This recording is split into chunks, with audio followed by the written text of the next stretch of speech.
It's a beautiful night for baseball in Boston, and it's game 2 of a 2-game series between the Cincinnati Reds and the Boston Red Sox.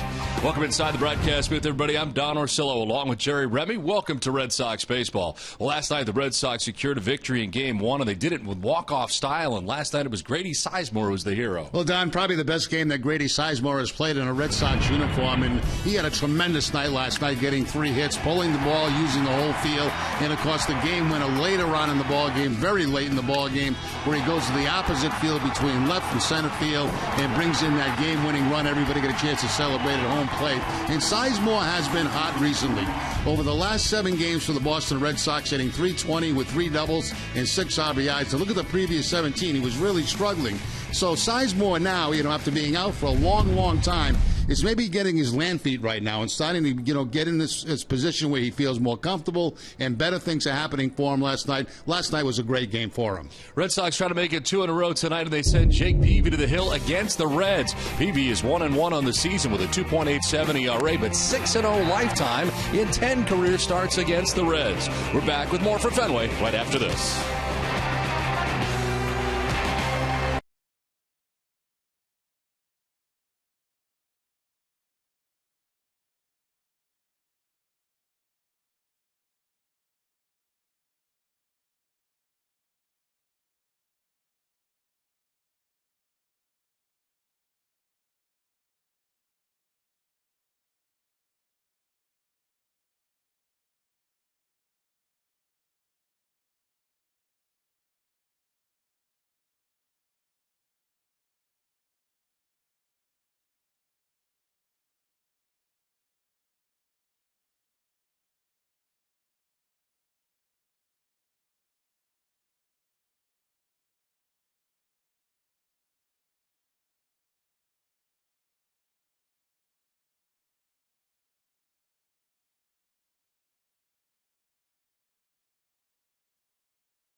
For game 2 of the 2-game series between the Red Sox and the Reds. Welcome inside the broadcast booth again, everybody. I'm Don Orsillo. Well, last night a terrific walk-off win for the Red Sox, but loss in all of that was the very good relief outing for Andrew Miller. Miller goes 2 innings and strikes out 4, but he's had a very good season altogether for the Red Sox. 16 games now, 1-0 his record with a 1.84 earned run average. And how about the home numbers, a 0.90 ERA here at Fenway Park. With more, here's Gary Streisky. Well, Don, we know just how successful Jake Peavy is against the Reds, but as you mentioned, how successful that bullpen was last night in getting that win. Of course, Andrew Miller going 2 innings, just facing 7 batters thanks to 4 strikeouts. Of course, Craig Breslow officially gets the win in the stat book, but it was Andrew Miller getting the recognition from manager John Farrell in our Geico quote of the day. We have a little history, so we know it takes him that first 3 weeks of the season to kind of let things click, or 2 weeks of the season before it clicks. But, he simplified his delivery. He's pitching with a lot of confidence. He can miss bats, and he can get away with pitches in the middle of the plate because he's mid to upper 90s type of guy. So he's got a lot going for him. So now Andrew Miller, thanks to that nice performance yesterday, gets the night off. Tonight, of course, going that 2 innings, getting a little bit of rest in the bullpen, according to manager John Farrell. But he says everybody else is available, which includes Edward Mujica, who's missed the last couple days with some tightness in his right oblique. But if they need him, he should be available, Don. All right, Gary, well, certainly the Red Sox trying to end this homestand on a good note as the fans get settled in here at Fenway Park. We're back with the first pitch from the fans right after this.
Southwest Airlines, your local Subaru dealers, Dunkin' Donuts, and by your Audi dealers of New England.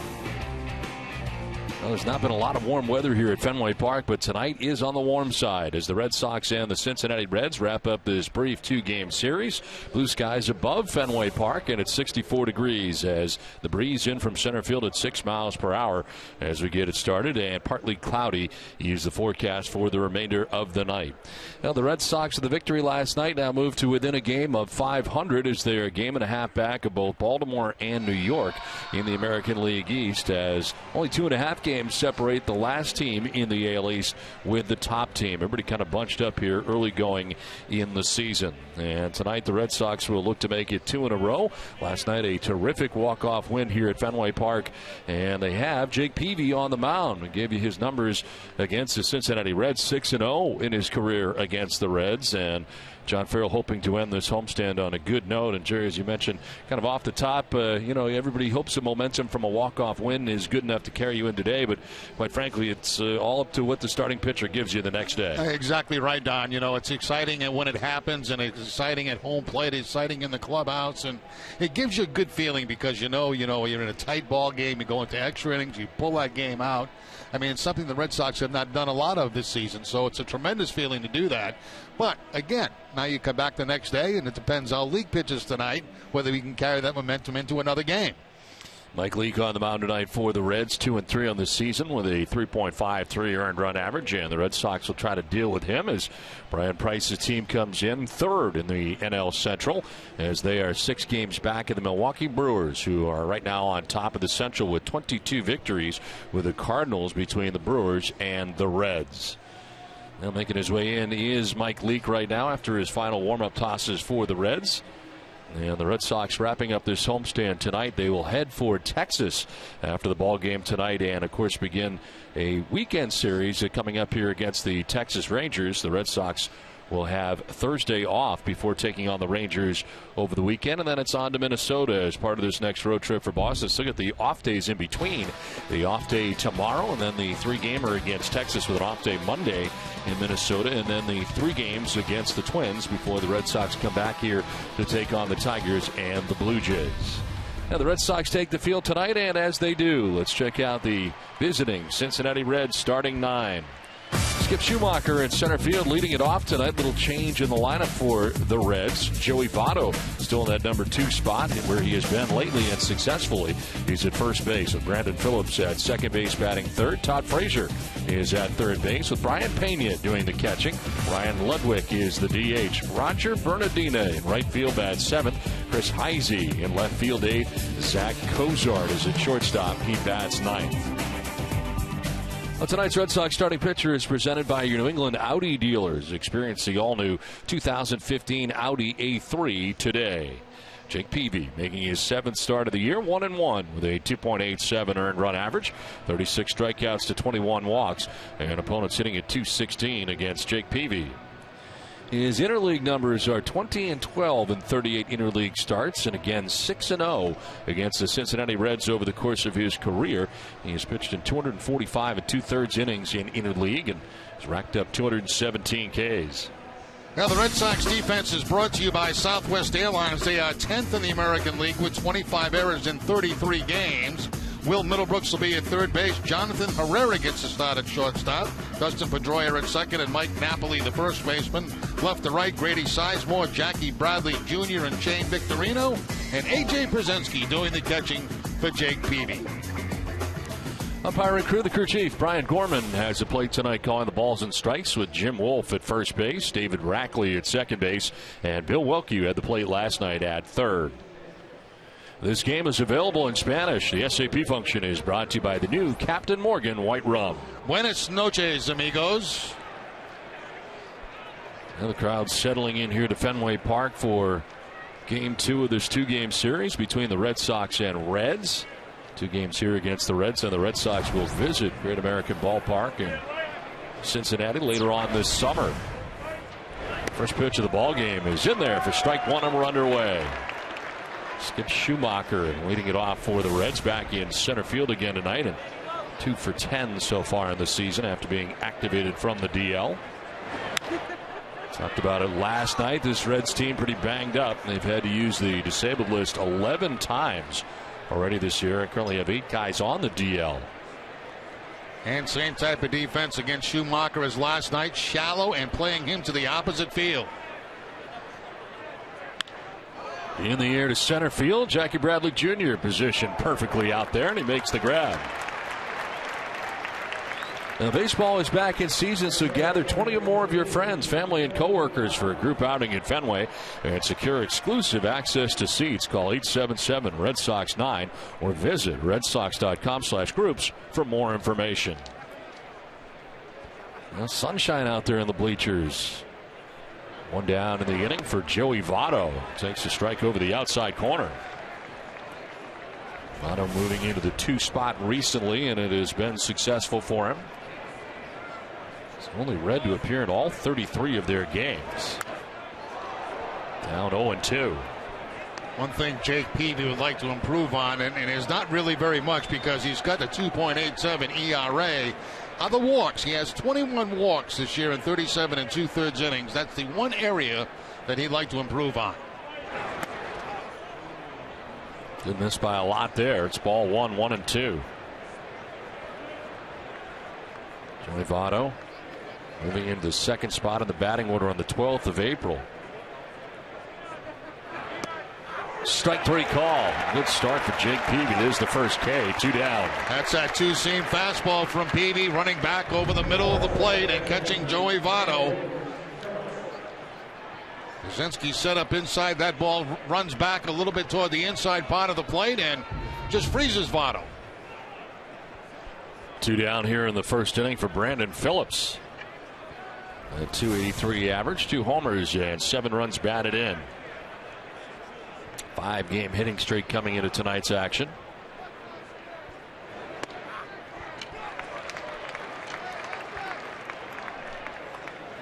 The numbers over the hitting streak for Phillips: 429 during the streak.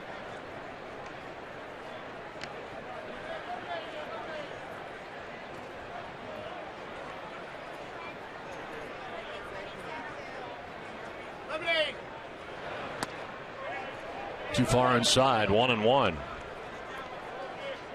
Well, the Reds so far on the road are 7-10. At home 8-7.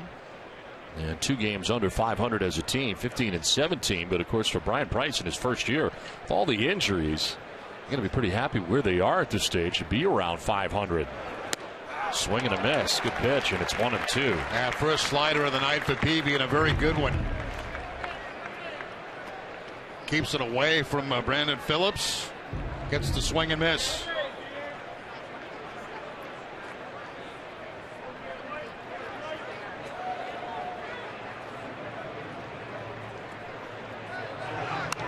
Fouled off to the right, out of play.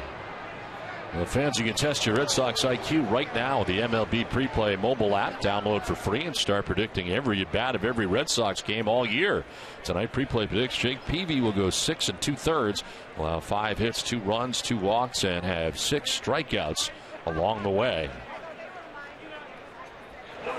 Phillips thought about it. Did he go? Gorman will check. No, he did not, says Jim Wolf, first base umpire. 2-2. I think Peavy thought maybe he had a strike on this.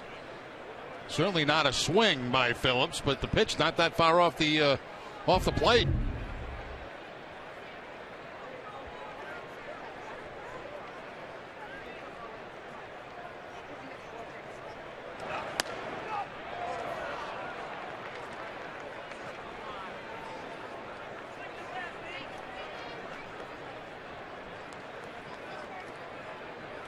Phillips now, the inning continues. Todd Frazier waiting on deck for Cincinnati.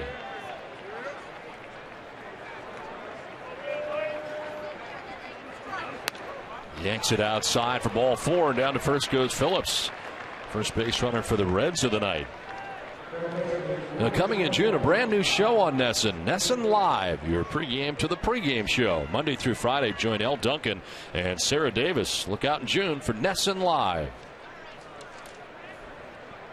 2 down, a runner at first, and Todd Frazier, the batter.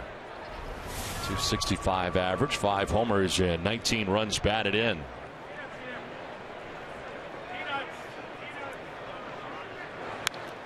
Jumps on that first pitch and fouls it back. A 92-mile-an-hour fastball. Well, Frazier also on a hitting streak, a 7-game hitting streak. You see the numbers, 333 during the streak.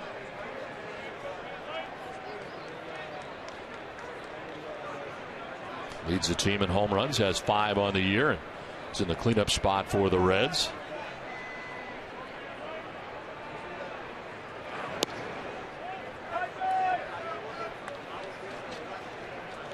Peavy last time out went 6 1/3, took the loss against Tampa Bay, only gave up 2 runs.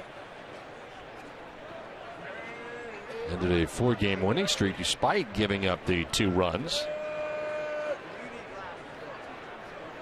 It's game 1 of the day-night doubleheader at Fenway. On the ground, no, picked in the air by Napoli, able to grab it on the backhand before it hit the ground. Top of the first is gone. Red Sox coming up.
Back at Fenway Park, let's check out the Red Sox starting 9 tonight. Dustin Pedroia leading it off at second base.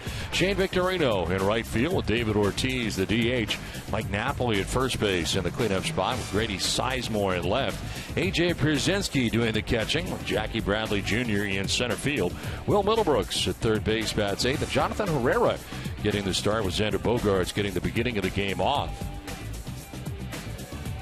Pedroia stands in to get it started here in the bottom of the first inning and takes strike 1.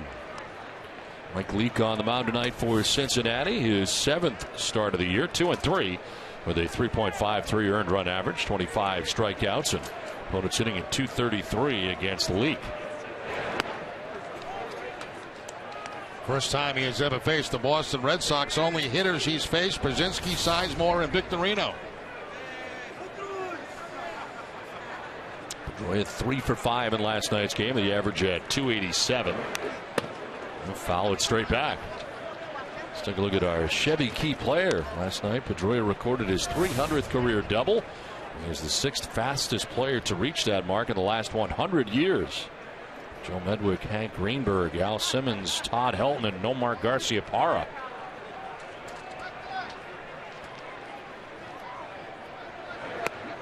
Goes around and strikes out as Leake gets him to begin the bottom of the first inning. Slider that time from Leake to pick up the strikeout. His strikeout high on the season is 8. He did that against the Pittsburgh Pirates. Starts this ball game off with a strikeout. Variety of pitches: fastball, cut fastball, slider, curveball, and changeup. One down for Shane Victorino.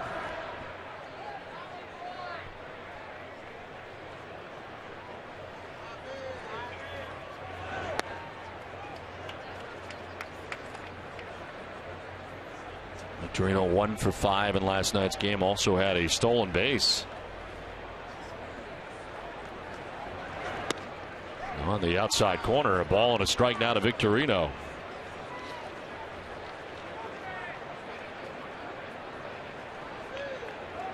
Mike Leake, 26 years of age, runs one right inside on Victorino, who's already pretty close to the plate.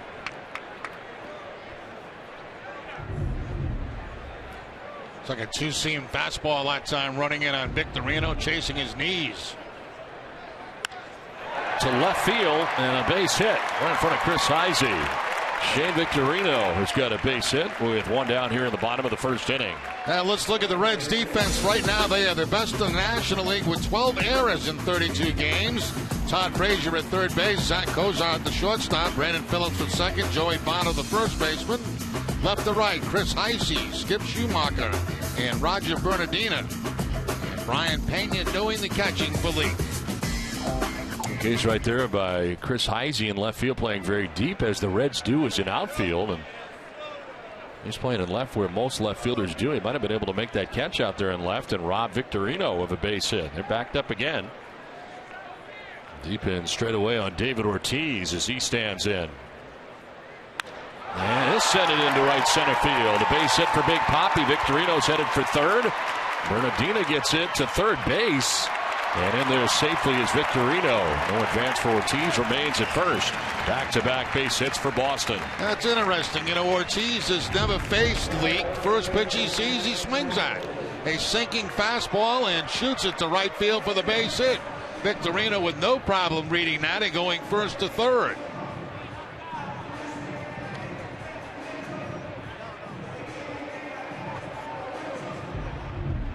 So a fast start here for the Red Sox in the bottom of the first inning. Mike Napoli coming up.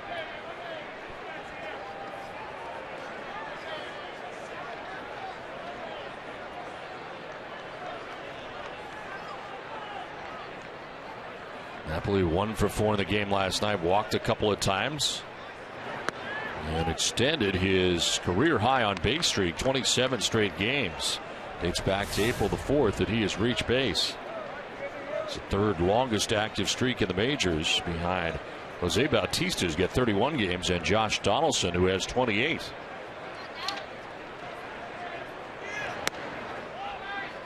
Just off the outside edge, 2-0.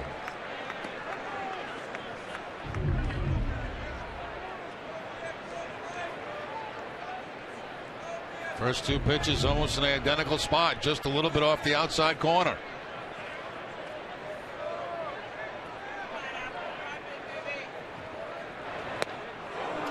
Swing and a miss there, all geared up for the fastball. Didn't get it. Nope, got the changeup that time on the 2-0 count. Fastball swing by Napoli on a changeup.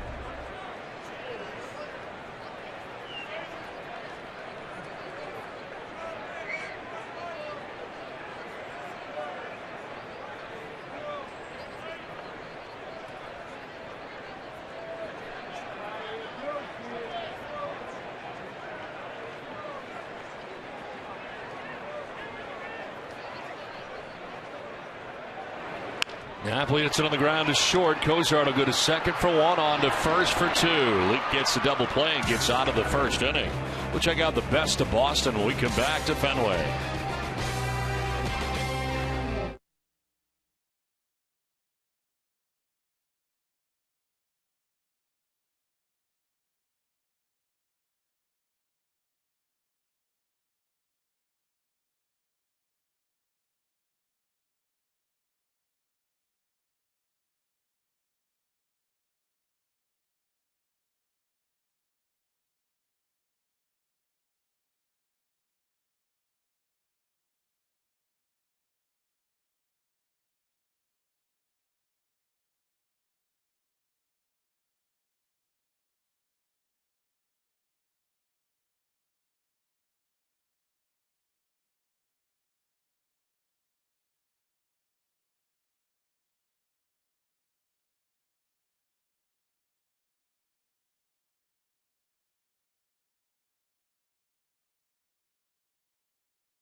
hospitals in the country. Very stylish. We head to inning number 2 without a score at the end of 1, and Brian Pena leads it off here for the Reds. Pena had last night off, back in there tonight, and toting a .328 average coming into tonight's game. 3 homers, 8 runs batted in.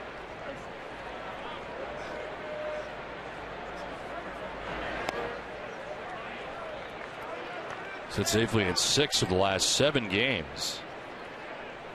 And has led the team as far as catching goes. 16 starts behind the plate now, including 7 of the last 8 games. In the air to left center field. Jackie Bradley Jr. tracks it, and short of the track makes the catch for the first out of the second as we check in with Gary. The new CIN TC with tonight's poll question. What is the most iconic play in Boston sports history? Sox 1 for Carlton Fisk's Game 6 home run. Sox 2 for John Havlicek's steal in Game 7. How about Sox 3, Bobby Orr's Stanley Cup winning goal against St. Louis? Or Sox 4, Adam Vinatieri winning Super Bowl 36. Text your answer to 536-536. Message and data rates, they may apply. Text help if you need it. Visit NESN.com/terms for the legal stuff. That's a tough one. That is a tough one. That's a very tough one. A lot of good options.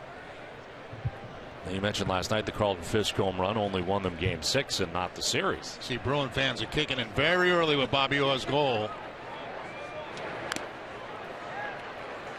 Vinatieri's field goal was pretty good, though, too. Let's not forget that. So was Havlicek stole the ball. That was pretty good. Johnny Most.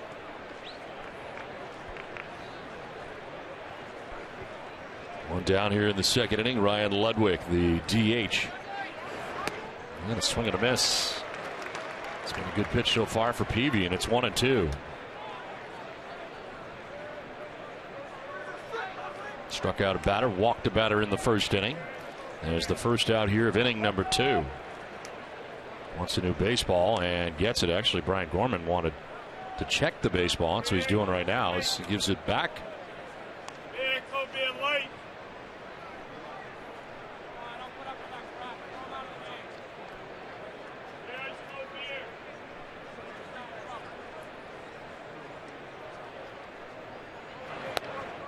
Low and away, 2-2.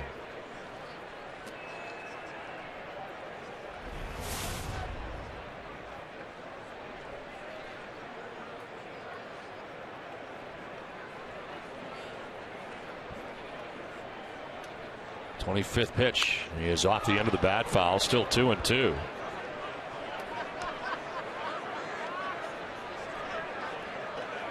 Four-game hitting streak for Ludwig coming into tonight's game. He bats now with Roger Bernardino waiting on deck. First appearance of the series, and right fielder for Cincinnati.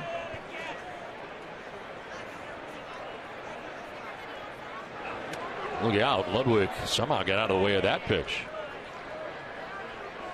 Kind of leaning over the plate a little bit, an inside fastball from Jake Peavy, running back in, and has a little room to spare.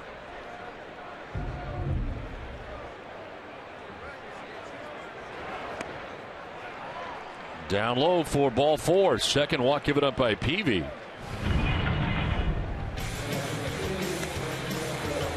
Last night, Ryan Ludwig with this catch leaping in the air in left field against the Red Sox. Back in left field last night. Tonight he is the DH for the Reds. One out, one on. Roger Bernardino, the batter. First appearance of the series.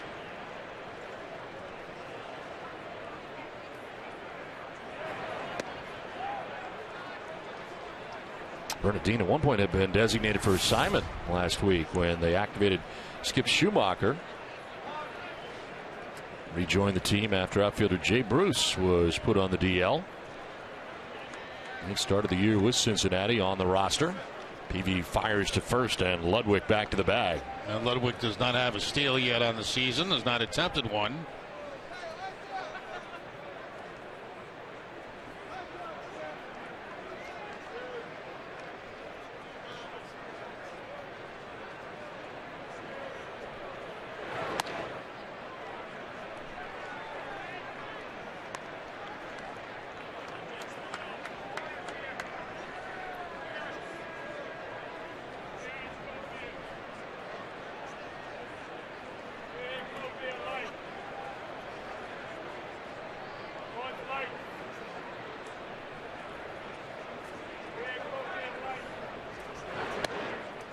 over the outside corner. A generous call there from Brian Gorman. And certainly Bernardina didn't think so. No, he's shaking his head. He can't believe this ball was called a strike. It's certainly one that Peavy will take. There's no question about that. And if he gets that kind of pitch all night, well, good for him. Not good for Cincinnati hitters.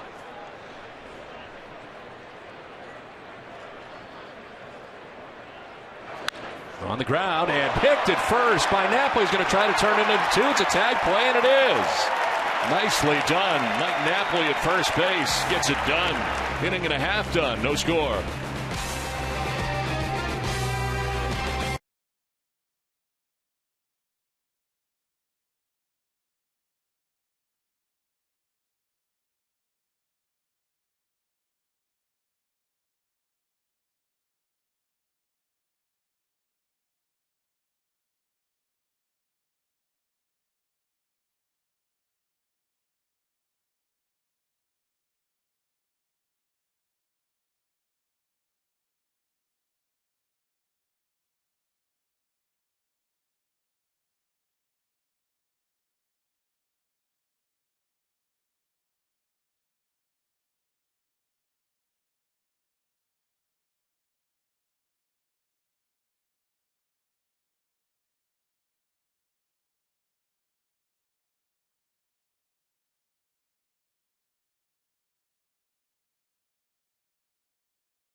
Bottom of the second inning as Grady Sizemore, A.J. Pierzynski, and Jackie Bradley Jr. to bat here in the last half of the second inning. Mike Leake back on the mound, and he deals with strike one to Sizemore.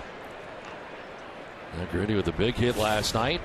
Walk-off win here last night at Fenway, a .242 average for Sizemore. 2 homers and 11 runs batted in.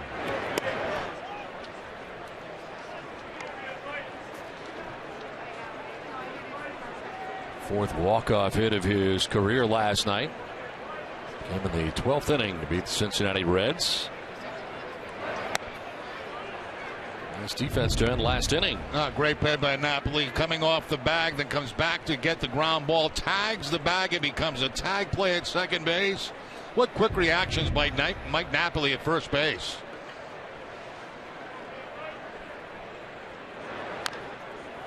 It's always tough when you're holding that runner on and you've got to pop off the bag and then go back in the direction of the bag.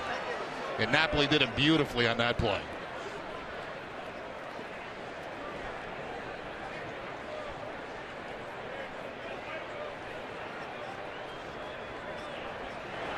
Sizemore grounds out a couple of hops out to Phillips at second base. Stops and throws in time to get Sizemore. Well, the best in baseball meets the best in ice cream with Hood Champions Ice Cream. Support the home team with a scoop of Green Monster Mint or a bite of the Hood Champions Sports Bar. Always good, always Hood. One out of the second inning with A.J. Pierzynski coming up. A.J. 0 for 5 in last night's game.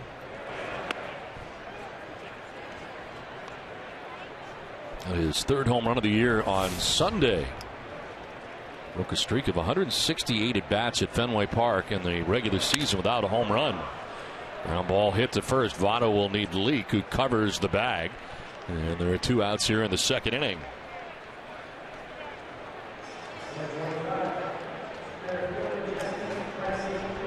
Brzezinski had what was left of his bat taken to the dugout. 2 outs in the second for Jackie Bradley. 216, no homers, 13 runs batted in for Bradley Jr. 1 for 4 in the game last night with a walk.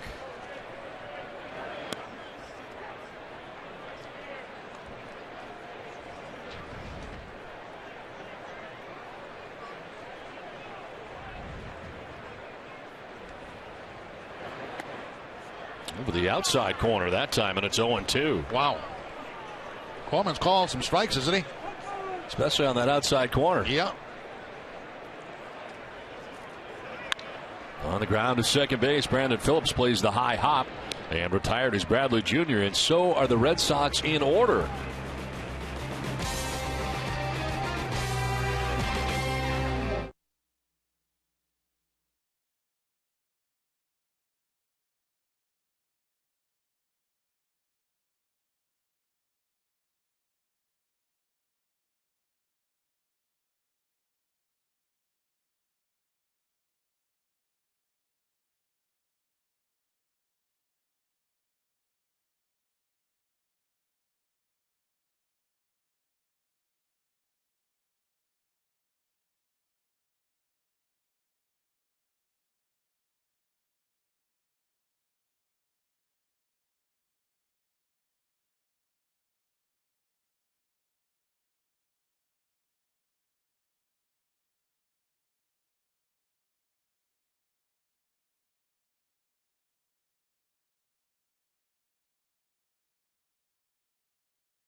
Venture into the third inning.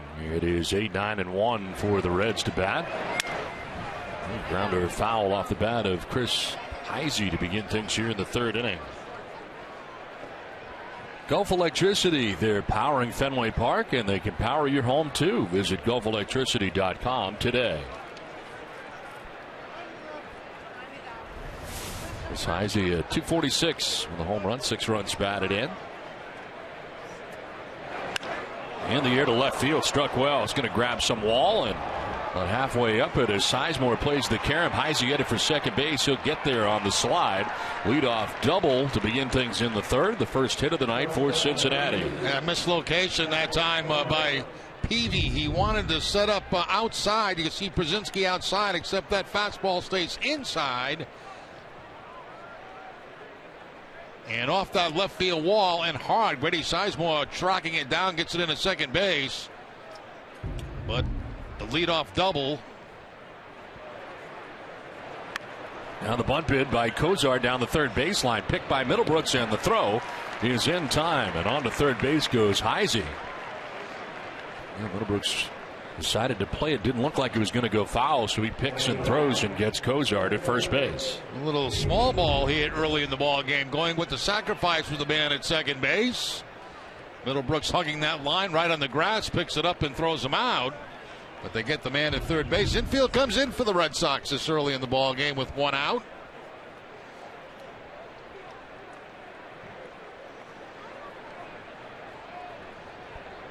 Top of the order, Skip Schumacher, fly down to center field in the first inning. And hits one high and deep to right field. Shane Victorino going back at the wall. That ball is gone into the bullpen. So much for small ball. Schumacher takes it out of the yard, a 2-run home run. And the Cincinnati Reds take a 2-0 lead on Jake Peavy here in the top of the third inning. Well, he highlighted in the first at bat for Schumacher how shallow everybody was playing. Well, he turns everybody around.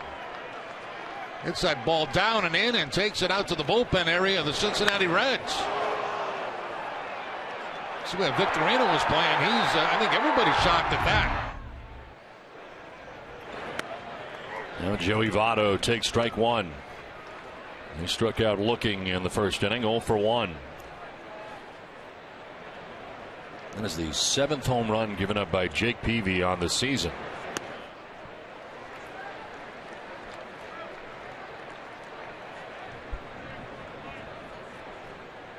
Well, the Reds play for 1, they get 2, they get the bonus.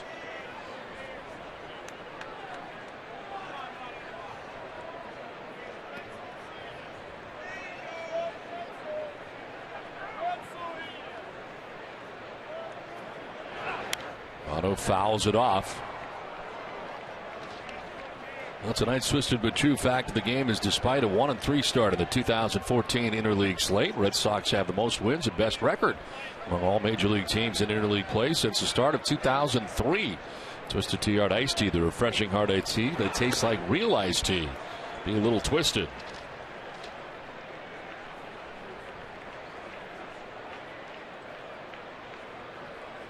Votto a strikeout victim in the first inning. Evens at 2-2.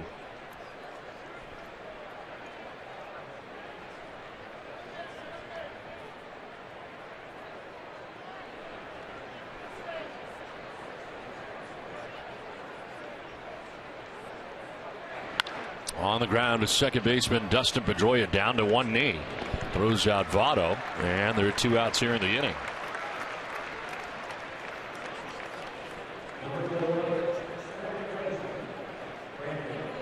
So two-way, Brandon Phillips coming up.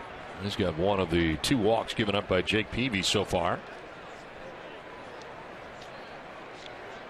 I was watching Brandon Phillips when he was taking ground balls during batting practice, and he brings out 2 gloves with him. One is about the size of his hand, and he takes ground balls with the infield in with that particular glove.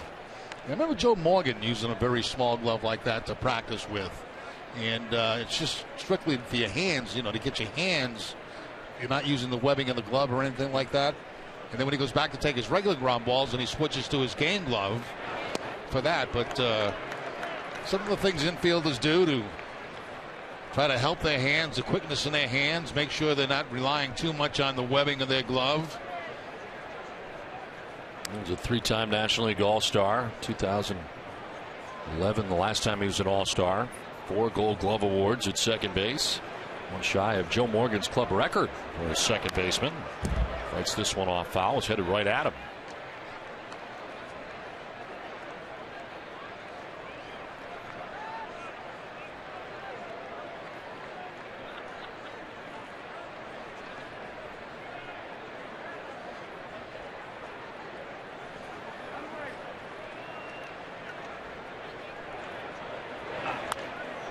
Fouled off to the right. We'll do it again. 1-2.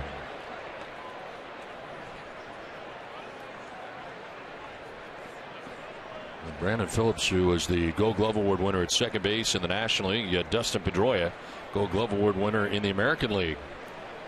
Second baseman in the game tonight. 1-2 pitch. And a swing and a miss. Peavy strikes out Phillips down the inning. 2-run home run for Skip Schumacher has the Reds on top 2-0.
Skip Schumacher with a 2-run home run has given the Reds a 2-0 advantage. Into the bottom of the third we go, and Will Middlebrooks to lead it off.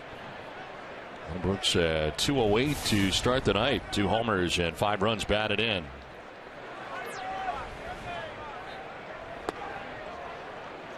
Middlebrooks 0 for 5 in last night's contest. And 4 for 24 on the current homestand for the Red Sox that wraps up tonight.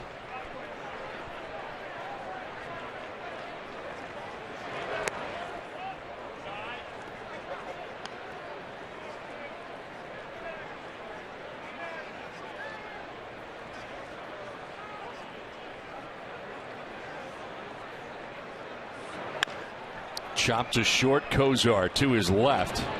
Low throw, but it's dug out by Votto at first base. Foxwoods Resort Casino is the official resort casino and proud partner of the Boston Red Sox. 1 out here in the third inning, and so far 5 ground ball outs from Mike Leake. 1 down in the third, and Jonathan Herrera getting the start tonight for the Red Sox at shortstop. Xander Bogaerts with the beginning of the game off. There is strike 1. And John Farrell saying this afternoon that Bogaerts pressing a little bit, especially with men in scoring position, men on base. Herrera down the first base line. Votto's got it. He'll tag the bag. 2 down. Well, it's Wally wave time, Jerry. Yeah. I would say that of this entire crew, the guys to the right of Wally, the Cincinnati Reds fans, had the hardest time with the Wally wave tonight of anybody out there. And that includes the Whalers fan. Yeah, they just don't know it. I mean, they don't know it. They tried, he couldn't get it. Everybody else could have done pretty good. Yeah. The whole section was going tonight. 2 down here in the third. As Pedroia takes a strike over the outside corner. Dustin's second look. Let's see what kind of adjustments the Red Sox can make against Leake. Second time through. Pedroia struck out swinging in the first inning. Only strikeout for Leake so far tonight.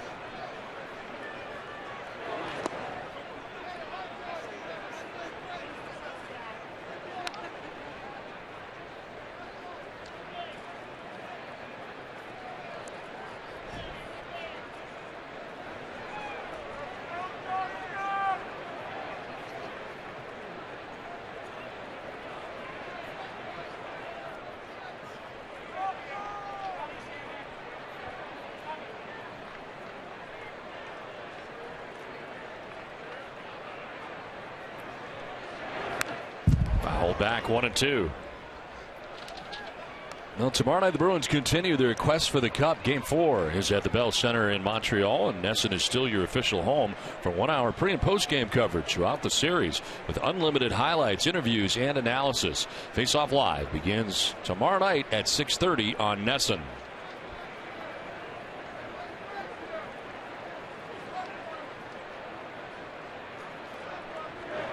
Pedroia lines it into center field for a base hit.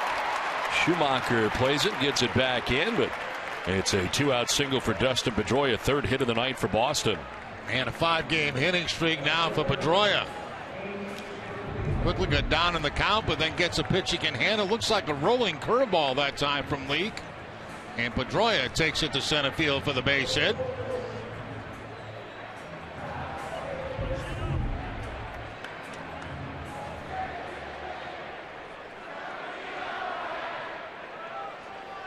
Two down, Pedroia at first base, and Shane Victorino the batter. He singled in the first inning.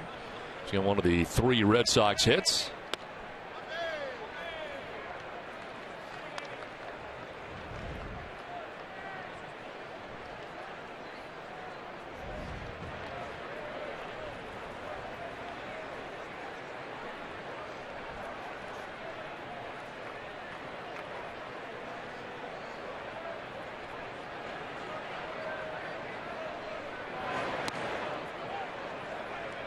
Mike Leake making his major league debut in 2010.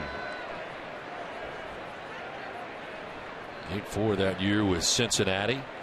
Last year a 14-game winner with the Reds, 14-7 with a 3.37 earned run average and 31 starts. Came up short of the 200 innings with 192 And a third a season ago. Pedroia with a stumble over the bag. Came back awkwardly. Not sure if he hurt his ankle, rolled it or what, but appears to be okay. Yeah, it looked like he rolled his ankle a little bit getting back to that first base bag. Sometimes you don't hit it clean. If you hit it on the corner, you roll that ankle a little bit. And Pedroia just kind of slipped. Looked like he slipped right on top of the bag.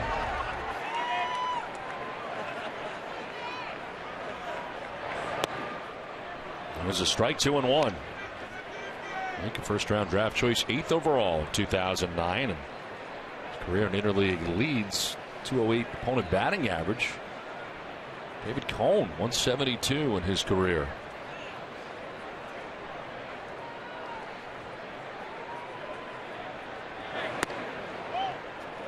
First time that he's faced the Red Sox in his career tonight. Originally an Oakland A's 7th-round pick in 2006, but did not sign.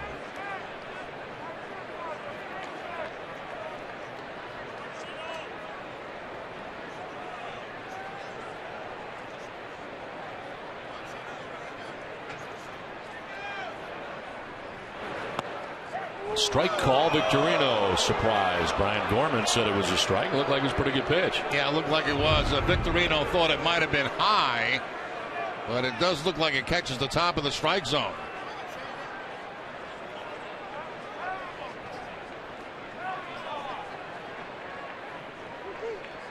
Asking Gorman, the home plate umpire. Gorman just nodding yes, it was a strike.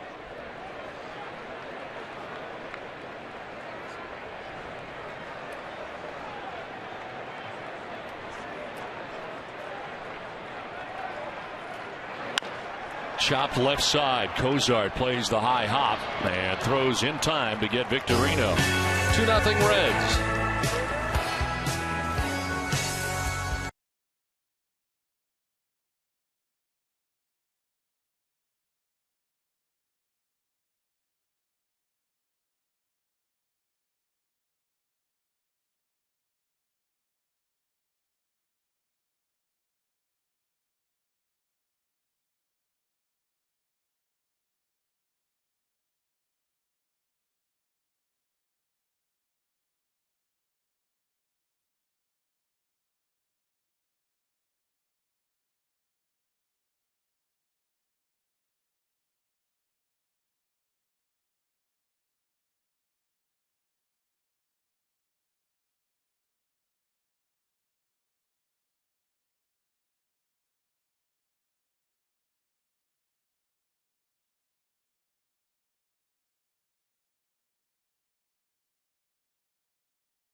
Happy 21st birthday. I'd love to send you a hot dog, but I can't afford it. Todd Frazier leads it off and takes ball one. We actually have nobody that can run one out there tonight. That's the problem. They don't have a runner. Frazier lined out to first base, first time up.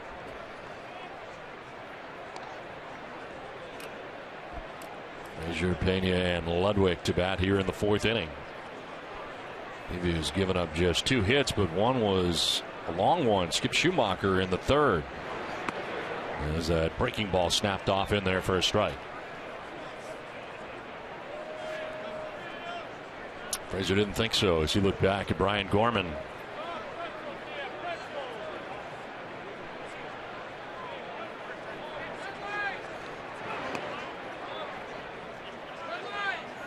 Peavy wants to know where that pitch was. That looked like a pretty good pitch. But because Brzezinski didn't catch the ball, no strike call. Well, that is a good pitch. Yep.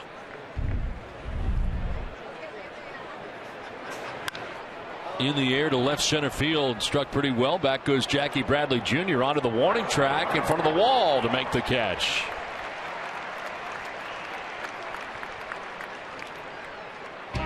Sign up for Eastern Free Checking and receive a free house cleaning courtesy of Made Pro. Free checking and a dust-free home. Another neat idea from Eastern Bank. We're here, you're first. Details at easternbank.com/clean. One down here in the top half of the fourth inning. Brian Pena flied out to center field and jumps on the first pitch, fouls it back.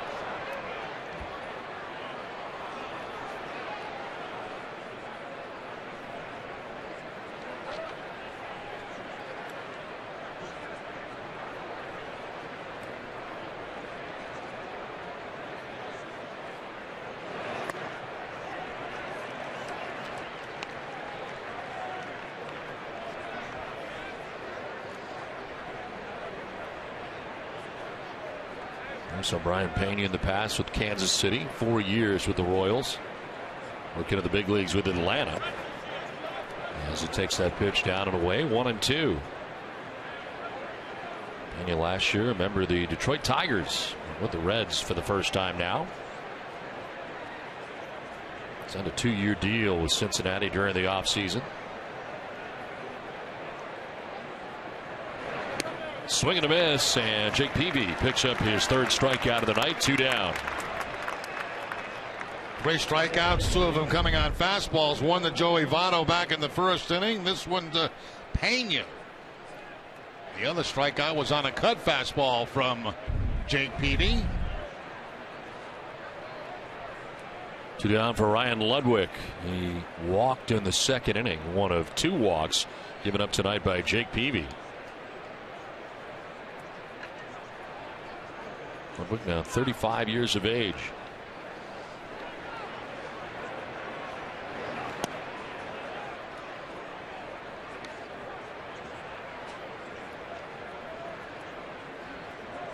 Third year as a member of the Cincinnati Reds.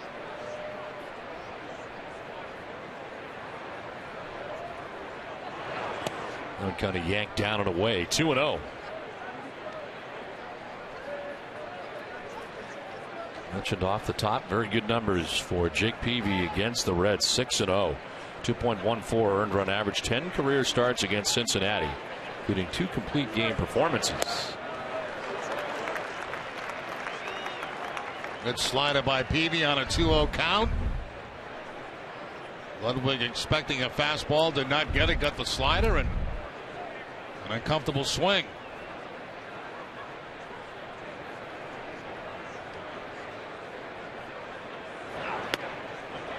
On the corner, 2-2. And a pretty nasty fastball right there. Good location by Peavy. Again, keeping that ball away from Ludwig.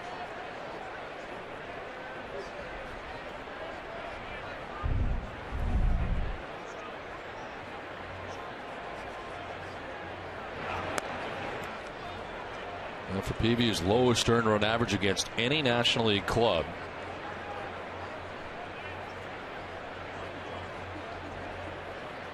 Was facing him for the most part when he was a member of the San Diego Padres. Full count here to Ryan Ludwig. And a pop-up foul out of play. Well, right now he's ticketed as your Boston Bruins playoff tickets to all home games against the Canadiens this series, including Game 5 this Saturday at the TD Garden. Visit aceticket.com or call 1-800-MY-SEATS right now to get your tickets to watch the Bruins take on the Canadiens.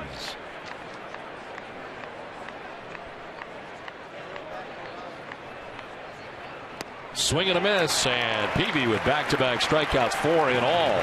It's 2-0 Reds. We'll see Ortiz, Napoli, and Sizemore coming up.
On top of Boston as we head to the last half of the fourth inning. David Ortiz leading it off and taking strike one.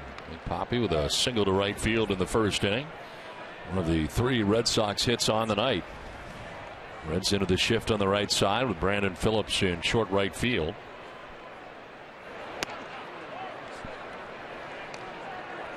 And they bring Todd Frazier, third baseman, to the right side of the infield.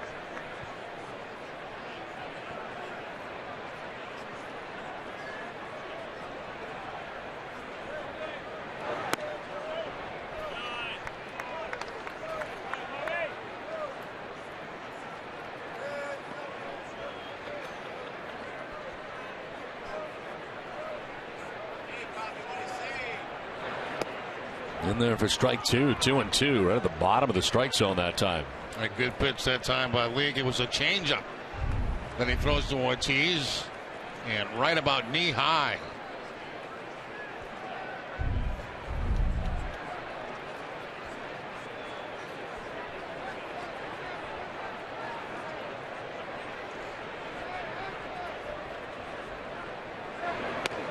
Strike 3 call. Ilden takes with him the second strikeout for Mike Leake of the night. 1 down. Eastern Bank knows small business keeps our economy and community strong. That's why they've been named the #1 SBA lender in Massachusetts 5 years in a row. Eastern Bank, here, you're first. Beautiful night tonight in Boston. Very comfortable conditions. And even on the warm side tonight as the Red Sox and Reds wrap up game 2 of this 2-game series. Red Sox wrapping up the homestand. And we'll head to Texas after the game tonight. Mike Napoli batting for the second time tonight. He bounced into a 6-4-3 twin killing in the first inning.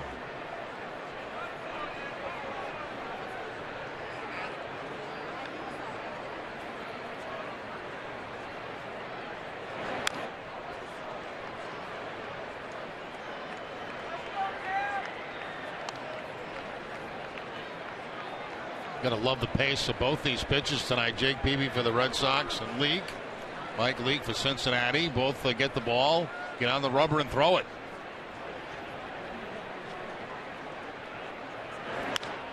In the air to center field. Schumacher moving back, still carrying back to the warning track, and in front of the garage door. Makes the catch out there in center. Let's send it down to Gary.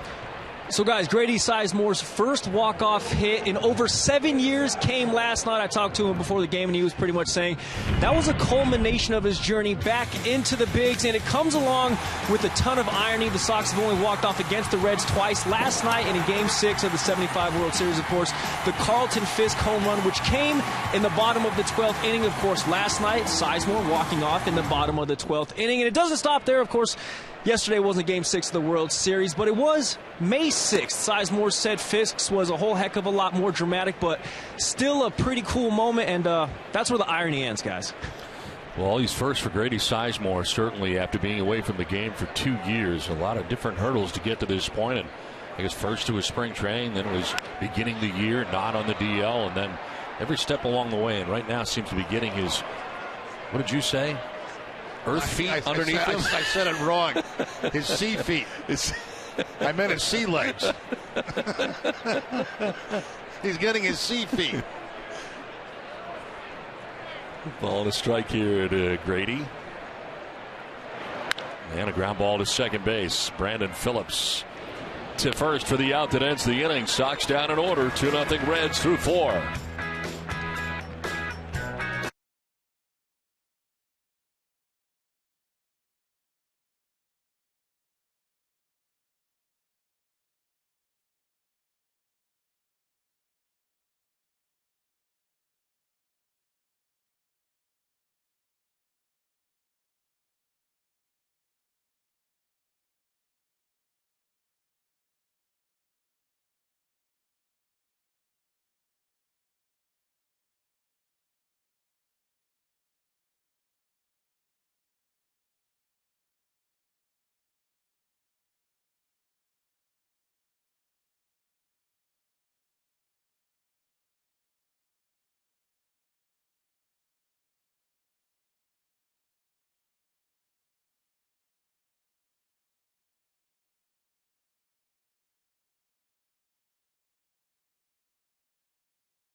report, and the Reds certainly have their fair share of injuries. Jay Bruce, knee surgery out at least 4 weeks.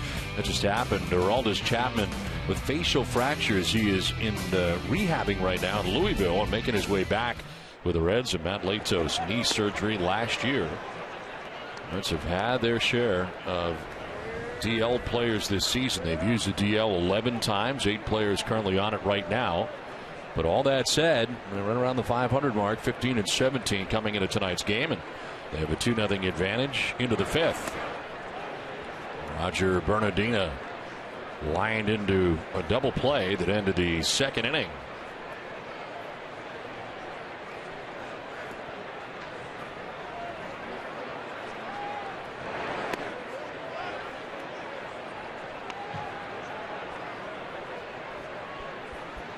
Four strikeouts for Jake Peavy tonight. He's walked 2.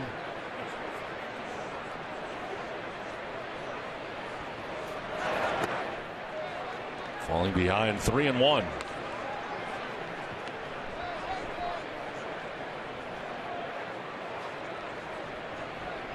Bernardino be followed by Heisey and Cozart. 7, 8, and 9 for the Reds. 3-1 is laced foul. We'll bring the family out to the ballpark for one of our Sox Savers games this season. Select May dates provide the lowest prices of the season, with tickets starting at just $10. To get your Sox Saver game tickets, visit www.redsox.com/tickets. Bernardino fouling it off to the left this time.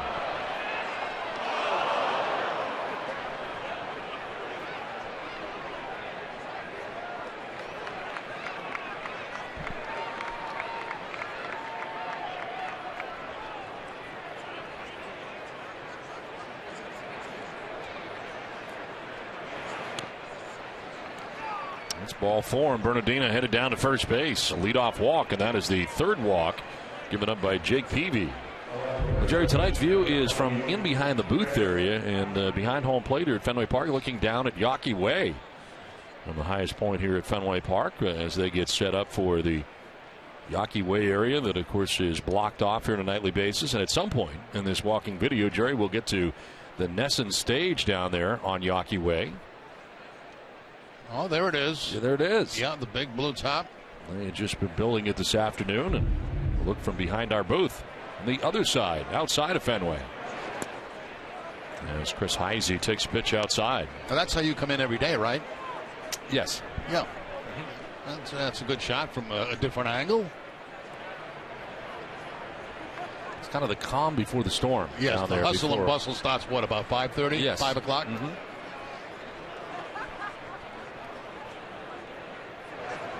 Heisey with a swing and a miss. AJ popped up like he may fire to first, but Bernardino was pretty close to the bag at first.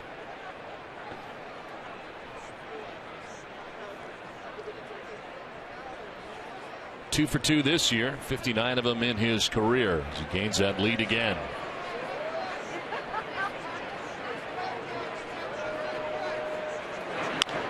To third base, Middlebrooks was in. He'll go to second for 1. On to first. It's not going to be in time. Boy could not get enough on it. As Heisey got down the line pretty well, too. They do get the lead runner in Bernardino. Yeah, pretty tough to turn over a double play from exactly where Middlebrooks was. He had to charge that ball, make the sidearm flip to second base, and you can see Pedroia using the bag to protect himself as he backs off to throw to first base. A sidearm throw, not quite in time.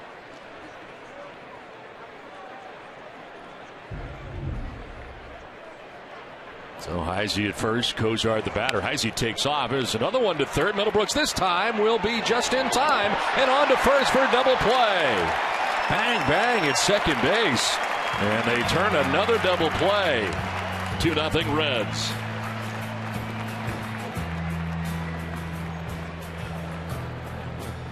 Oh.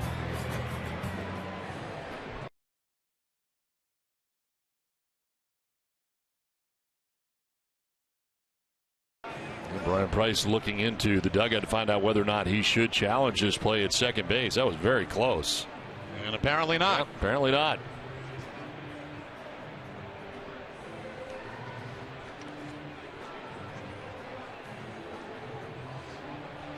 2-0. Reds have the lead as we head to the bottom of the 5th.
Bottom of the 5th inning, 2-0. The Reds have the lead over the Red Sox, and A.J. Brzezinski to lead it off.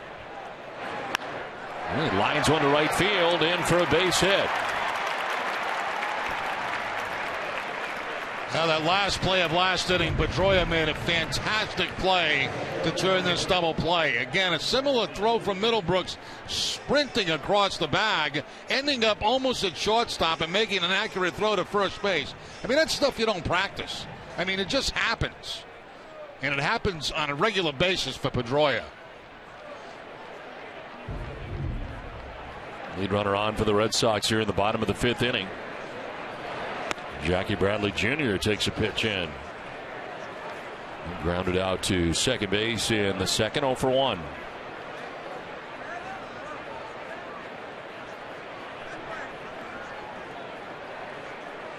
A.J. Brzezinski had been 0 for 5 last night, 0 for 1 tonight until he got that base hit to right field, and that's his inning off on the right foot. Now that goes around, according to Ryan Gorman.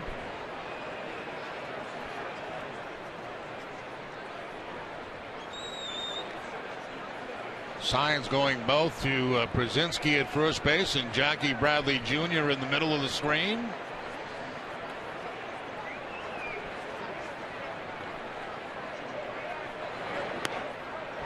The strike, and it's 1-2. That was better known in the truck as the trips split.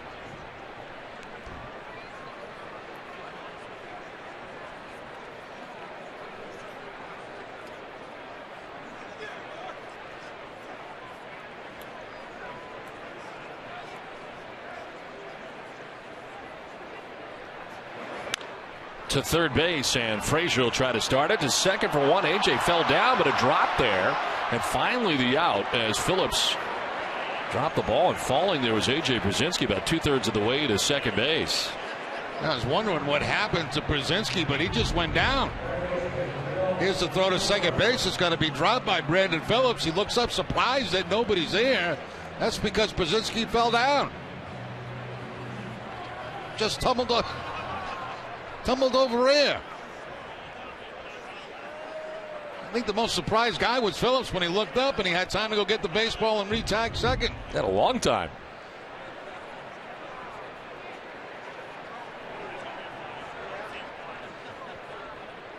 Well, Bradley back to the bag at first with 1 out. Red Sox fortunate that wasn't a double play as Brandon Phillips unable to catch it at second base initially. Well, Middlebrooks batting for the second time. Grounded out to shortstop in the third. That time Brzezinski did lose his sea feet.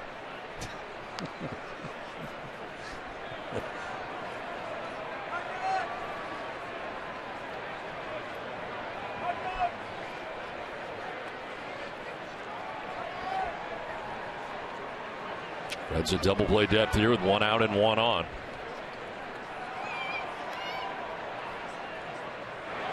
Middlebrooks hits a ground ball to short. Kozar to second for one. This time they turn it. And the Reds turn their second double play with through 5, 2-0 Reds.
Vodka, stay balanced. That's on to the 6th inning back at Fenway Park as it is a 2-0 Reds lead. Top of the order, Skip Schumacher, the guy that made it a 2-0 Reds lead, his 2-run home run in the 3rd inning. 1 for 2 in the game tonight as he takes strike one. Schumacher, Votto, and Phillips. 1, 2, and 3 for Cincinnati. Now it's the first home run of the year for Skip Schumacher. Started on the DL. A 2-run home run into the bullpen off Jake Peavy. 7th home run given up by Peavy this season. And the Reds jumping out to that 2-0 advantage. It's the difference in the game. Both starters pitching very well in this game. Mike Leake has 11 ground ball outs in the first 5 innings. He's thrown 57 pitches, and so far Red Sox have 4 hits against him. That's just turning their second double play of the contest. They're in the bottom of the 5th. A little bit low, 2-2. Tonight's key matchup is brought to you by Honda. Start something special with a great deal on a Honda. 6-0 with a 2.14 ERA and 10 career starts against the Reds. Fouled off to the left, out of play.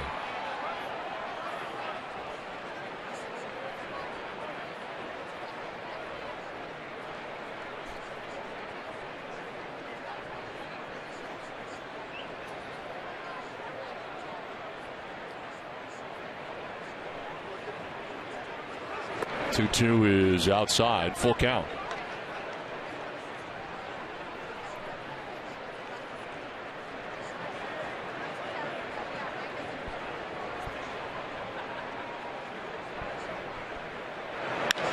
Line to left. Sizemore is there, and he makes the catch. A little hop there at the end.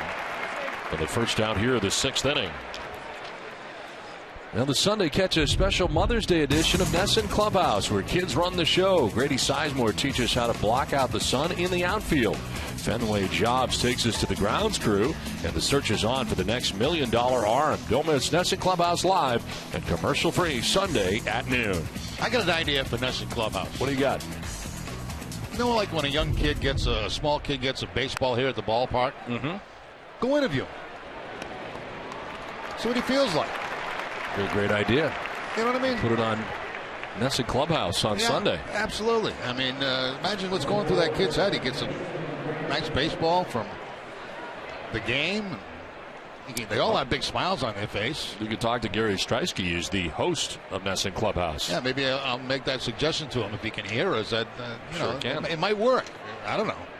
Just thinking some ideas. Votto grounding out to first base for the second out here of the 6th inning, and Brandon Phillips coming up.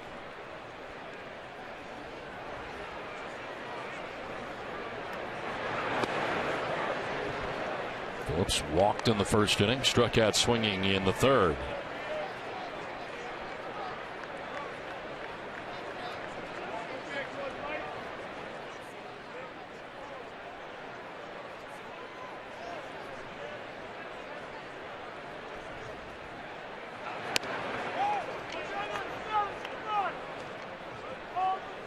Pitching line for Jake Peavy, brought to you by Ace Ticket. 5 2/3, 2 hits, and the 2 runs, the 2-run home run by Skip Schumacher. He's walked 3, struck out 4.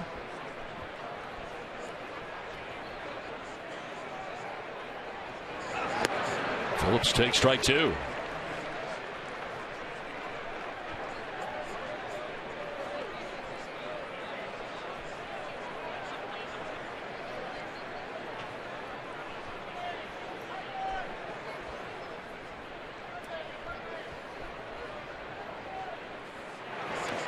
In the dirt, kicks off Pierzynski, 2-2.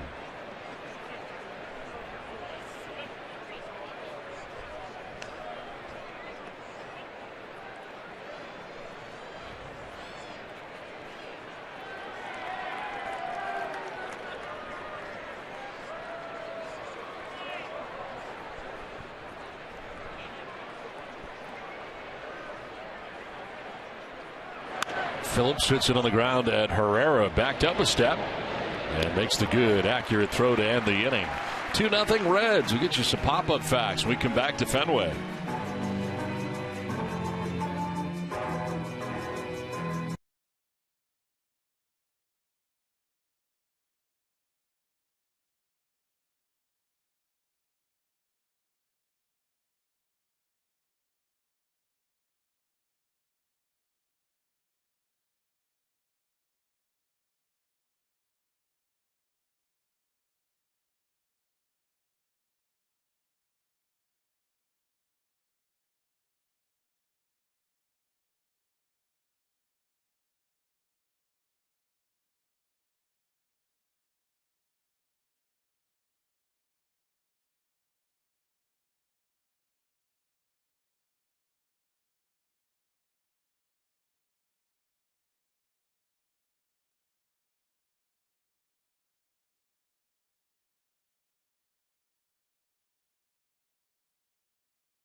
Boston coming to bat here in the bottom of the 6th inning.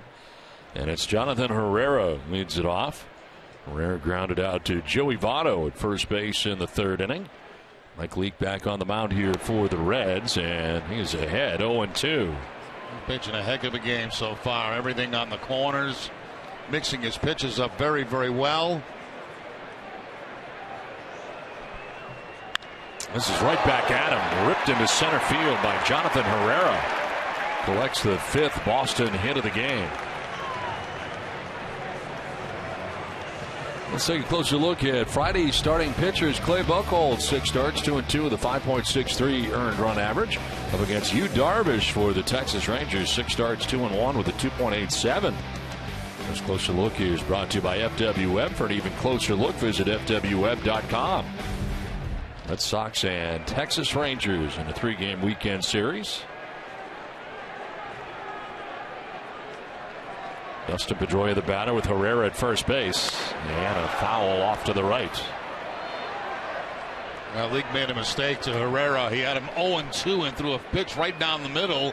Herrera able to line it up the middle for the base hit, give the Red Sox a base runner. Well, Herrera has pitched into the 7th inning in all 6 of his starts so far this season. And very economical tonight. He's only thrown 61 pitches as he works here in the 6th inning. And ahead again, 0-2. He's around the plate. He throws strikes.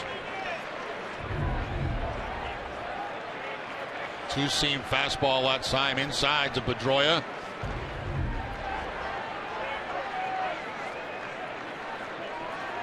Dustin tonight has struck out and singled.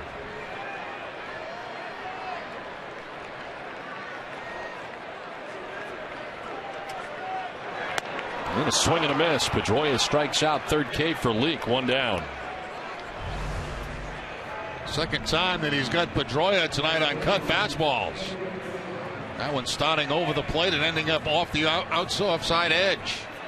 Make Insurance, great service, great coverage, and a great price for auto, home, or life insurance. 1 out, 1 on for Shane Victorino. Singled in the 1st and grounded out in the 3rd. A 1-for-2 night.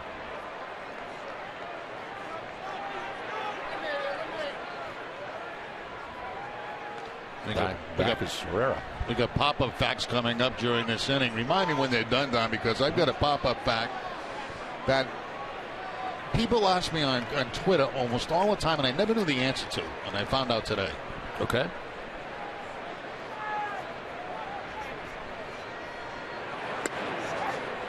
Victorino jumping back out of the way, and it grabs the corner.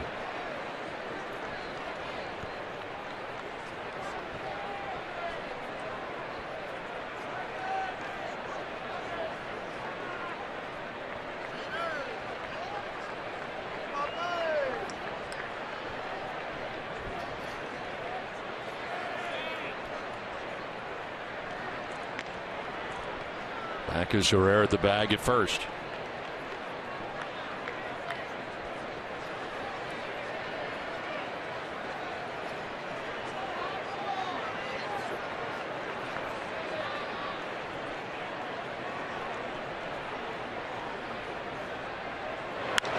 To left field. Heisey going back, and it's going to be over his head and off the scoreboard. Good read by Herrera as he gets to 3rd base, and it is 1st and 3rd with 1 out of the inning. Victorino up off the scoreboard and left. Yeah, Victorino came into this game 4 for 10 against Leake. Picks up his 2nd base hit of the ball game. A cut fastball hit hard off that left field wall. Hits the scoreboard. And there's Herrera as he takes off toward 3rd base. He reads that ball's going to be over the head of Heisey in outfield, and he gets to 3rd base with no problem. 1st and 3rd as the Red Sox threaten here now in the bottom of the 6th inning. David Ortiz, the batter, is one of the hits tonight for the Red Sox. Single back in the 1st inning. And he struck out looking in the 4th.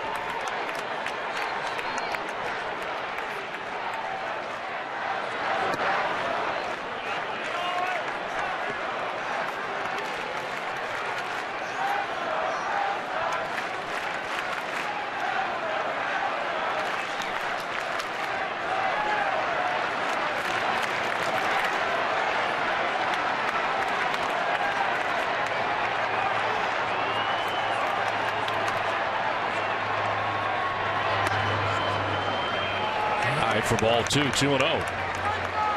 Ortiz, if he gets a fastball middle in this count, he'll leave his shoes.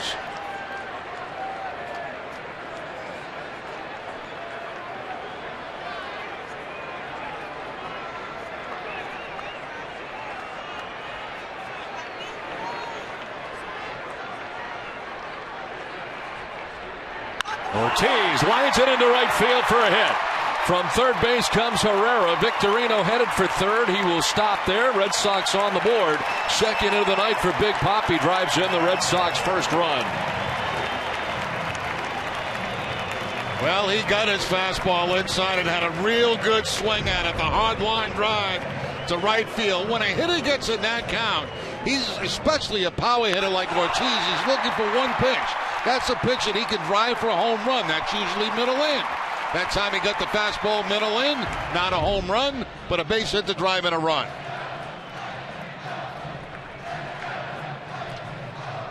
Now enjoy the rich taste of Farmhouse Blend coffee from Cumberland Farms. It's made from 100% Arabica coffee for the perfect balance of aroma, body, and taste. Stop in today for a cup of do-it-yourself coffee perfection for only 99 cents. Any size. First and third, one out. Mike Napoli 0 for 2. He's grounded into a double play. And flied out to the warning track in center.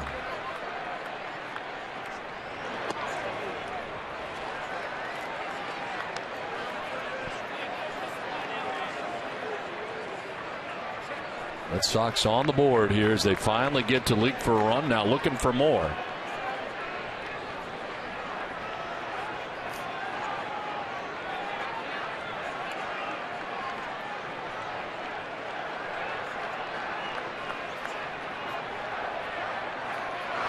Napoli with a big swing and a miss there. Good curveball that time from Leake. Got a lot of weapons in his arsenal.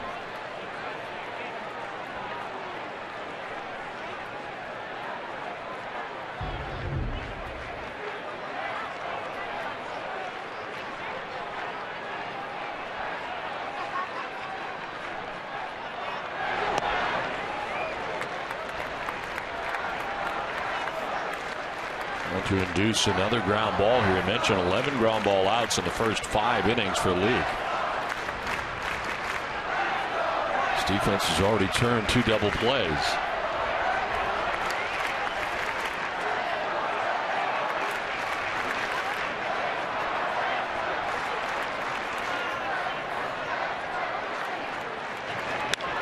In the air, down the right field line, is going to get in. From third base comes Victorino. David Ortiz making his way around to be stopped at third. It's an RBI double for Napoli, and this game is tied at 2. That's a beautiful thing right there by Napoli. Absolutely beautiful. You know, he gets a curveball earlier in the at-bat, takes a big swing, not a good swing. They come back with another curveball. This time he stays right on it and drives it to the opposite field. That is real good hitting by Mike Napoli. David Ortiz, first to third. He knows the ball's going to drop in. He's looking to see if he's going to be waved home, but no. Hold up at third base, Big Papi.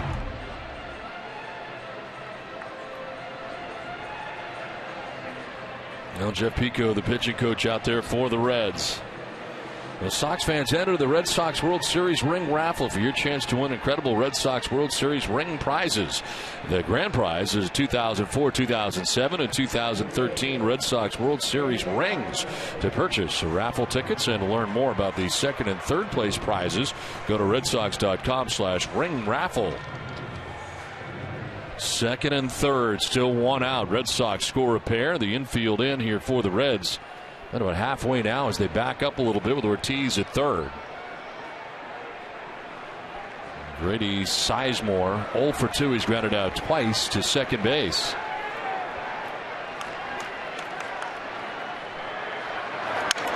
Broken back, grounded to second base. Runners hold as the throw to first is in time. 2 down. Let's go back and look at Mike Napoli's at bat, and it'll show you the difference. Here's the swing he took on one curveball. Completely falling off that thing, shoulder leaving, head leaving. Then he gets another opportunity on the same pitch, a curveball away, and the shoulder stays in, the head stays in, and the ball shoots to the opposite field for an RBI. That's just making a great adjustment by Napoli.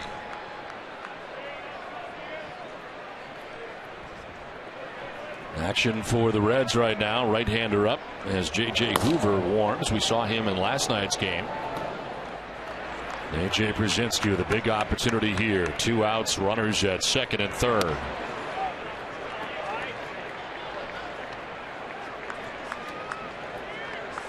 Brzezinski grounded out to first base in the second. He singled to right in the fifth.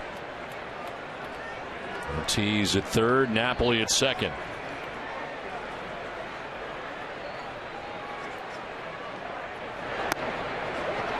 The strike evens the count and has A.J. looking back at Brian Gorman.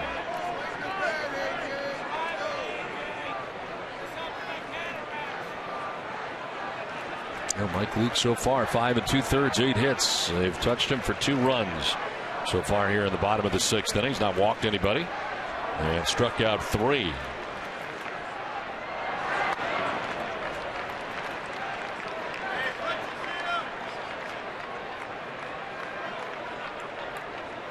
This is the hardest he's had to work in any inning tonight.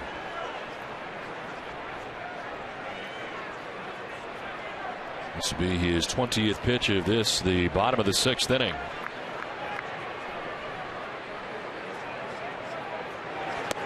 Away again, 3-1.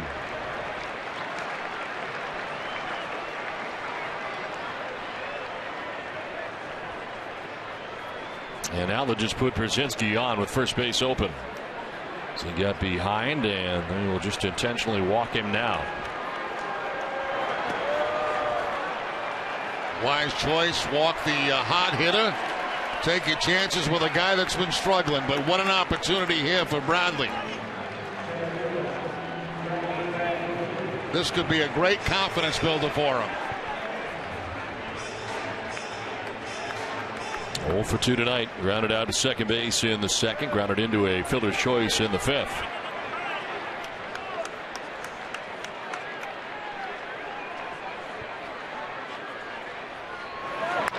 On the ground, right side. Votto, a bobble, and he'll go to second base for the out there. Still had time to get Brzezinski at second base and to end the inning. Red Sox get 2 runs and tie the game.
Two the score as we head to the top half of the 7th inning as Boston comes up with 2 runs in the inning.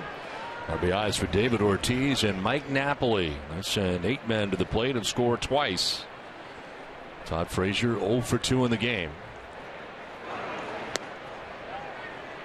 Slide out to first and fly out to the warning track in center field.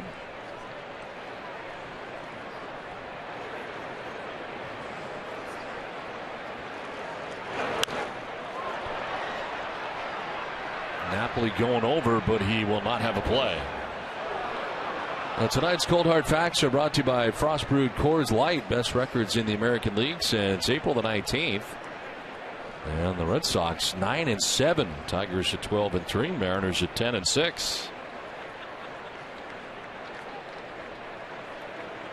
Red Sox overall at 16-17, trying to get back to the 500 mark. They have come close a couple of different times, getting within one. This is to left, and Sizemore back, but it's over his head and off the scoreboard. Ricochets by him. Frazier is headed for second base and will get there standing.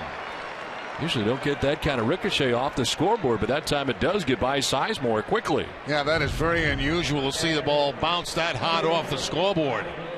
Frazier extends his hitting streak now to 8 games. See how quickly that ball gets by Sizemore, and in scoring position with nobody out is Frazier with the leadoff double.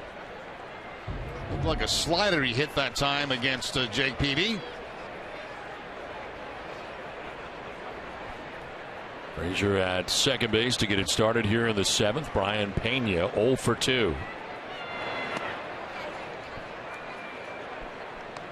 Pena flying out to center field in the 2nd. Struck out swinging in the 4th.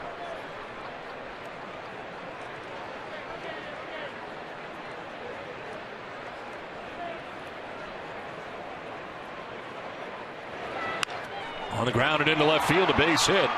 Frazier gets to third base on the single by Pena, and it's now 1st and 3rd with nobody out. Let's get a Toyota game break with Tom Caron. TC.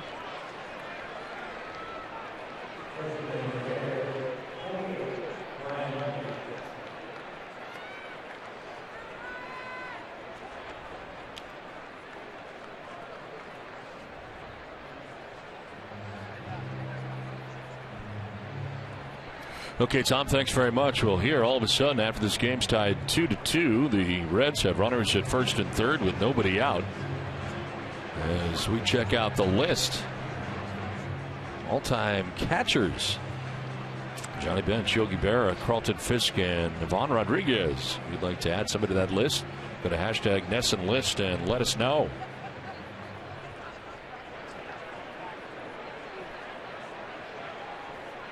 First and 3rd, nobody out here in the 7th. Ryan Ludwig, the batter, he has walked and struck out swinging.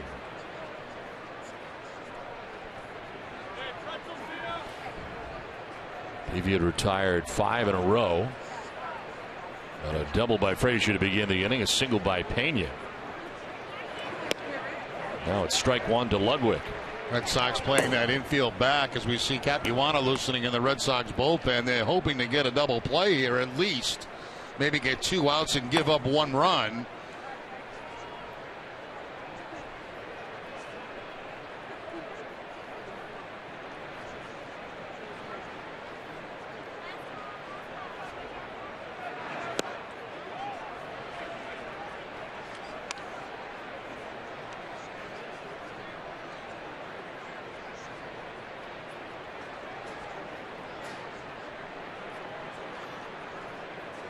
Frazier double to begin the inning. Pena single. 1st and 3rd, nobody out.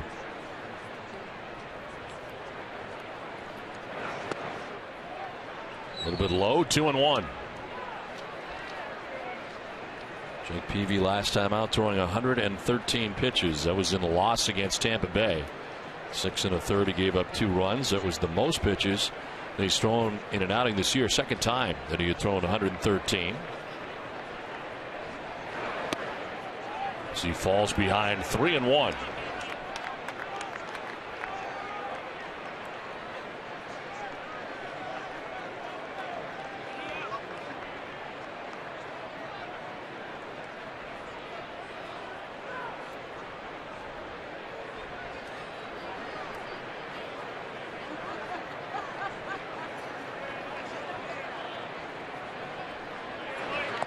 In the dirt, blocked by Brzezinski, but the base is loaded. That's the second time Ludwig has drawn a walk, and that's 4 walks allowed by Jake Peavy in the game. And that's going to be it. Here comes John Farrell to make the change.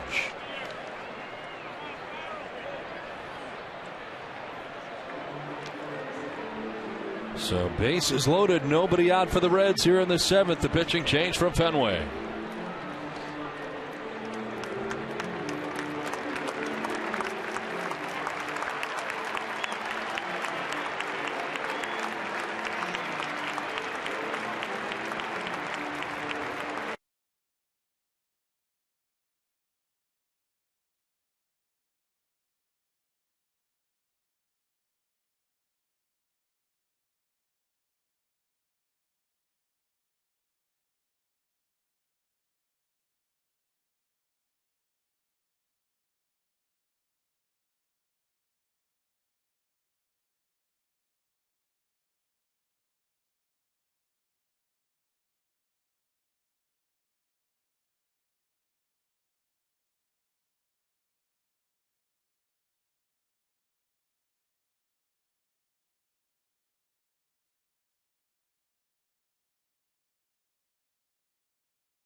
Distributes HVAC, building controls, and refrigeration equipment for facilities throughout the Northeast. Wow, bet you didn't know FWWeb did that.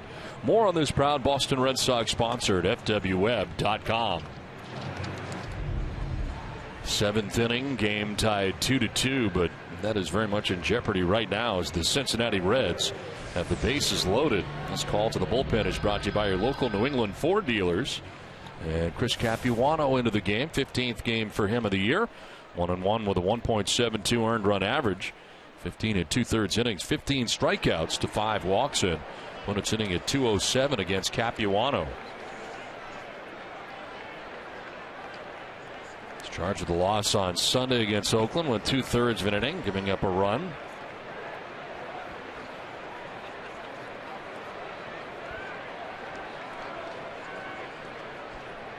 Bases loaded, nobody out for the Reds. Roger Bernardino, the batter. He'll take strike 1. They got the shift on with the bases loaded on the right side against Bernardino.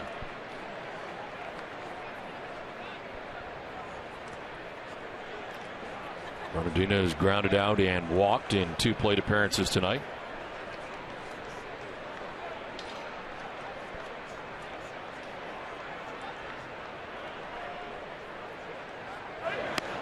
Strike 2. A guy that John Farrell has been showing a lot of confidence in. He's up in the pen. Burke Badenhop, who has come up big lately for the Red Sox. And John Farrell was speaking about him today, the confidence that he has gotten himself over the last couple of weeks. Now the Red Sox with 2 strikes go back into their normal position in the infield.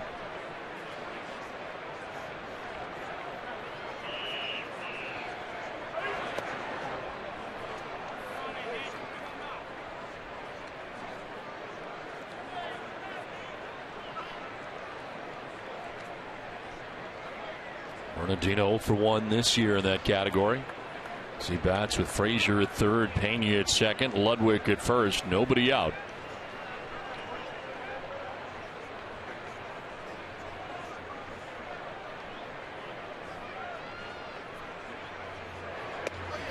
Away again, 2-2.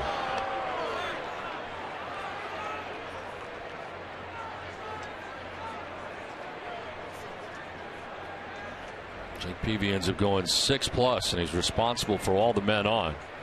Allowed 4 hits, 4 walks, and he struck out 4. Ended up throwing 97 pitches. Bernardina grounds one softly towards second. Pedroia is going to go to first, and the throw will get there in time. Run scores. Throw was high. Napoli came down on the bag, though, before the arrival of Bernardina, as Pedroia almost threw that away. Yeah, Napoli just saved another run. That ball was a high throw from Dustin Pedroia to first base. He took a look home first, and Napoli able to come back down on the bag to get the out. He took a look home first, didn't feel like he had a play at home plate. Goes to first base with it from a tough angle, and they do get the out. So 1 and done for Chris Capuano. As out comes John Farrell with Burke Badenhop in the pen. He's going to try to get a double play out of this and get out of the situation, as in comes Burke Badenhop. The Reds have pulled ahead 3-2. We'll step aside from Fenway.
Back at Fenway Park, Reds pulled ahead 3-2. Burke Badenhop into his 15th game of the year, 0-2 with a 3.20 earned run average, 10 strikeouts, 6 walks.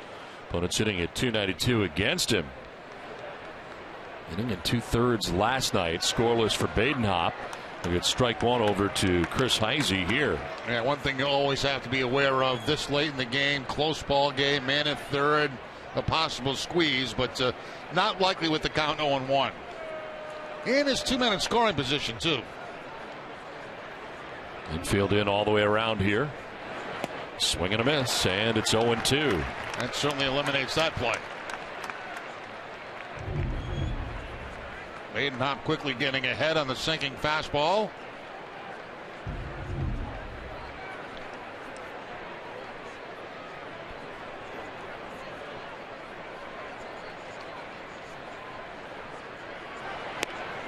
Outside, ball 1, 1-2.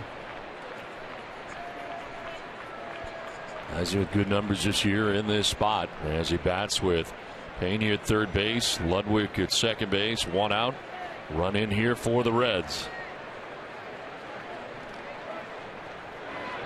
Heisey defending the plate there, fouls it off to the right.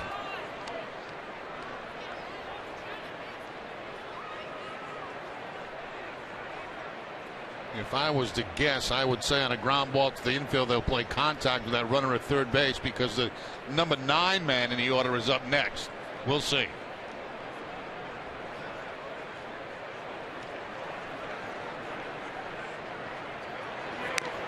As he fouls it off, still 1-2.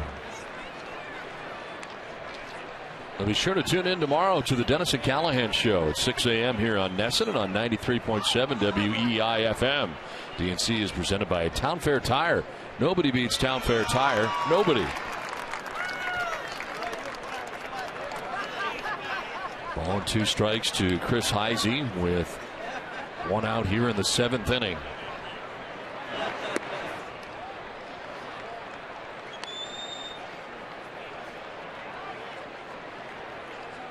The run that is scored is charged to Jake Peavy, who's still responsible for the runners at 2nd and 3rd.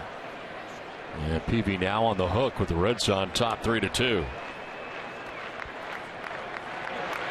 As he grounds it towards third base, Middlebrooks coming home, and A.J. Brzezinski will apply the tag.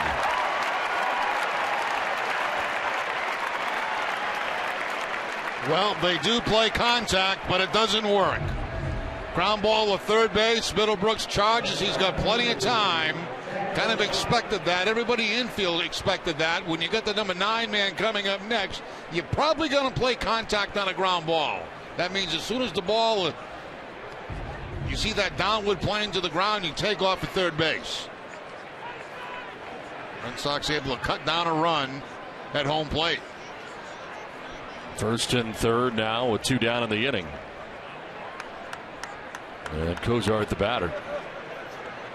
1-for-1 with a sacrifice bunt as he takes strike 1. One of the things middle infielders do is they give signs to each other on who might be covering on a possible steal.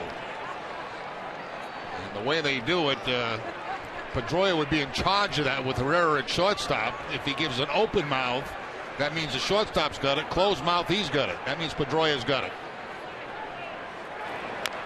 Little number in front of the plate. Out jumps Pierzynski and fires to first for the out. That ends the inning.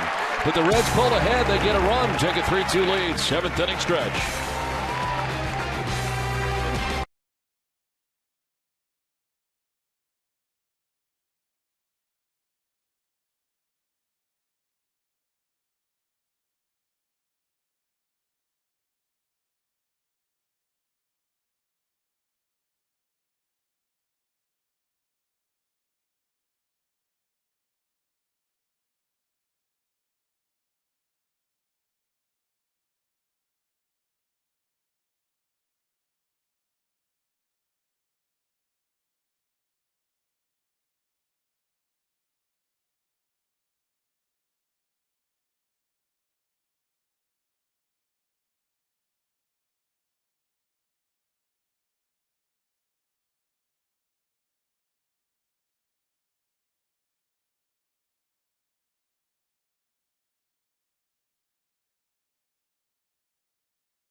BB Mason's wide selection of Green Mountain Coffee K-Cup packs will keep you running and guarantees to satisfy any fan base. Order by 11:30 a.m. and get free same-day delivery. Who but WB Mason? Bottom of the 7th inning. Reds on top 3-2. Will Middlebrooks, Jonathan Herrera, and the top of the order, Dustin Pedroia, scheduled to bat in the inning. Mike Leake back on the mound, the lead. And a 2-0 lead into the 6th when he gave up 2 runs to the Red Sox. RBIs for David Ortiz and Mike Napoli.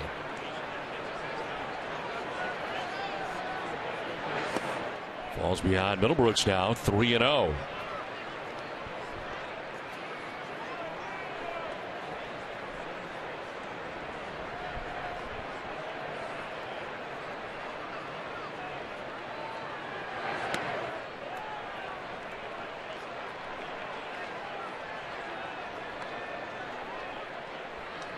Double-barreled action for the Reds in the pen now. Hoover has been joined by Parra. Both worked in the ball game last night. That is ball 4, and Middlebrooks draws a leadoff walk to begin things here in the 7th inning. Second walk given up by Leake. Well, do you love going out to restaurants with your friends to watch the game? Then we have the show for you, Dining Playbook. Join Billy Costa and Jenny Johnson as they come to you from Tasty Burger here, Tim Wakefield's 5 favorite restaurants, and head into the kitchen with the Mad Fisherman Charlie Moore. It's all on Dining Playbook, Saturday at 9. See if the Red Sox have the bunt on here with the man at first base. Herrera pops it up, and it'll drop on a hop to the third baseman. Frazier fires to first. Able to get Herrera at first base. The sacrifice complete. Into second goes Middlebrooks. Yeah, good job by Herrera. You don't ideally want it to be popped up, but the fact is it was not popped up far enough. Just out in front of home plate. Nobody could get to it. And Herrera watching it all the way, holding his breath that it would drop in and nobody would catch it. Once it hits the ground, you know you got a successful bunt.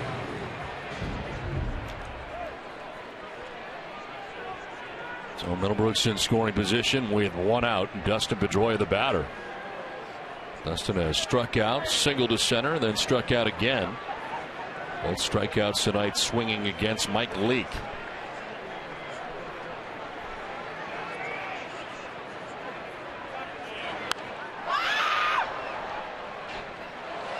Well, it's time now for the AT&T fan photo of the game. Tweet your photo to hashtag NESSANFanPhoto for a chance to be shown in our broadcast. Brought to you by AT&T.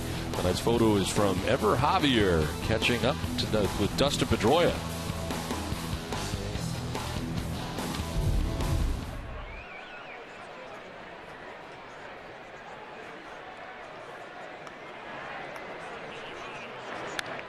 Foul back, 0-2. Pedroia's had a flair for the dramatic. 3:49 in the 7th inning or later. And 10 out of his last 20. Red Sox trailing by a run with Middlebrooks at second base and 1 out.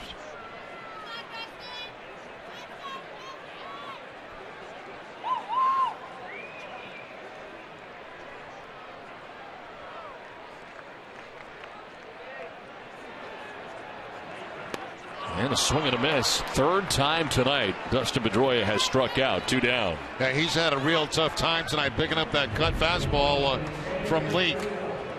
There's that little cutter again off the outside corner. Third time he's got him on that same pitch.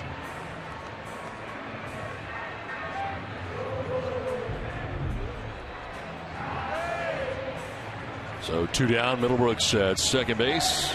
Here's Victorino.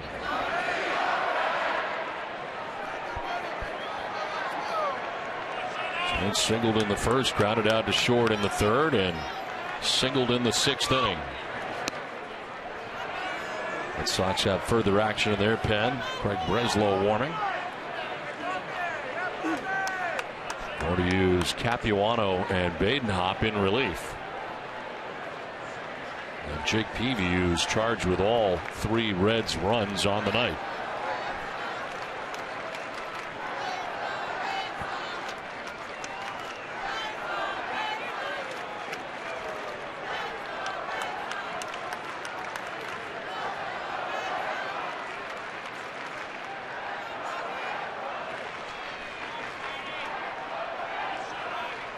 Mike Leake, his 90th pitch of his outing coming up.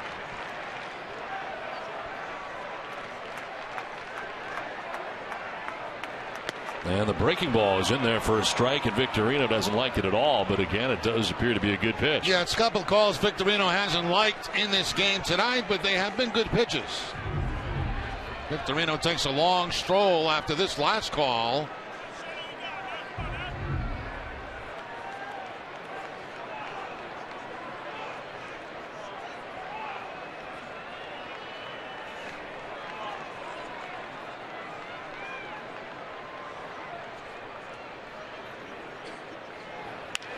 In the air to left field on the move is Heisey. He will get there. Left center field, and a good running catch by Heisey on the warning track. This game remains 3-2 Cincinnati.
Cartridges. When it matters, order the real thing. Original HB cartridges that deliver unmatched quality from WB Mason, an HB preferred partner. Nobody beats WB on HB. Who but WB Mason? And the game summary brought to you by Xfinity. The Reds starter Mike Leake, 7 innings, giving up 8 hits and the 2 runs. Jake Peavy on the hook right now, 6+ as he gives up the 3 runs. Red Sox have used Capuano and Badenhop in relief. RBIs for Ortiz and Napoli in this game, and now Craig Breslow becomes the 4th arm used by John Farrell on the night. His 8th appearance of the year, 1-0 with a 5.63 earned run average, 6 Ks, 5 walks, and opponent sitting at 313 as Breslow tries to get into a groove this season. The pitching time has been tough to come by for Breslow as he tries to recapture the form that he had a year ago. Did get the win in last night's game, as it turned out, in the walk-off as he threw a scoreless 12th inning. Gave up a hit, had 2 strikeouts. It's just his 3rd appearance since April the 24th. Schumacher leading it off here for the Reds in the top half of the 8th inning. And a 2-run shot back in the 3rd inning.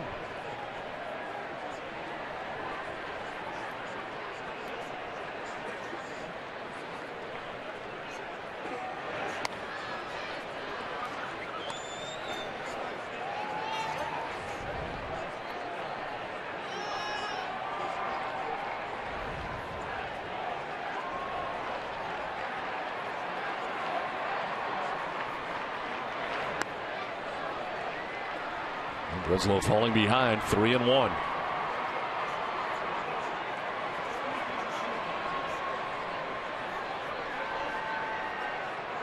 Breslow beginning the year in the DL with a mild left shoulder strain. That is ball 4. Breslow wanted it, and it is a leadoff walk for Skip Schumacher to begin the 8th. A.J. Brzezinski turning around and asking Gorman where this pitch was. He thought he had a strike at the top of the strike zone.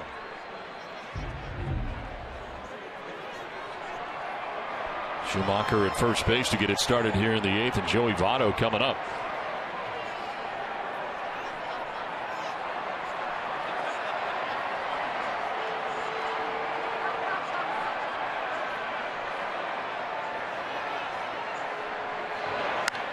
Chop towards second base. Pedroia to second for 1, on to first for 2.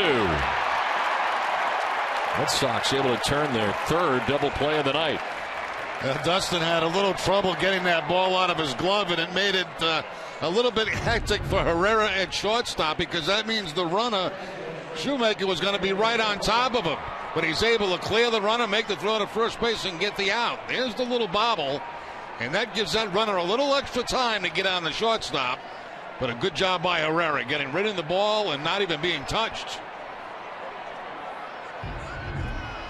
2 down here in the 8th, and Brandon Phillips, the batter. Walked in the 1st inning, struck out in the 3rd, grounded out to short in the 6th inning.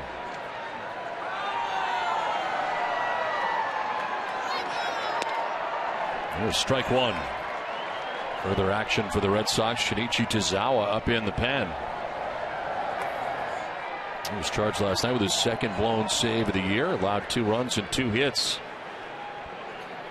in the 8th inning of last night's game. Tied it up and forced extra innings, as it turned out. Almost hit Phillips, but it's ball 1, 1-1.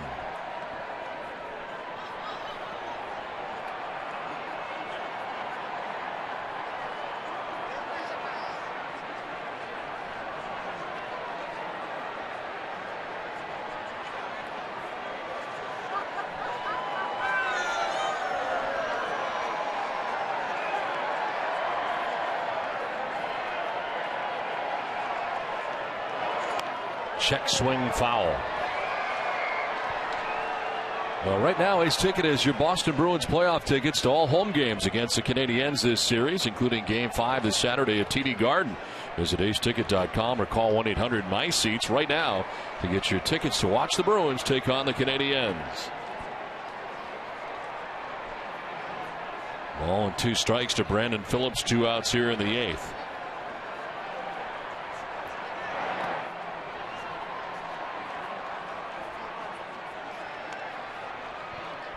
That's Manny Parra up. He had been up last inning. Their starter Mike Leake has gone the first 7 innings for the 7th time this season, and he's thrown 91 pitches.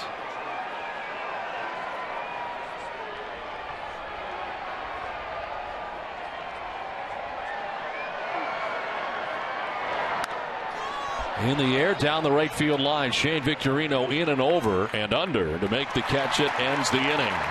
Head to the bottom of the 8th. Big Papi will be leading it off.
Proud to give back to the communities in which they live and work. Thousands of kids have had the chance to catch a free Sox game thanks to Dunkin' Donuts. Tonight we welcome the YMCA of Metro North to historic Fenway Park. Dunkin' Donuts, committed to the community.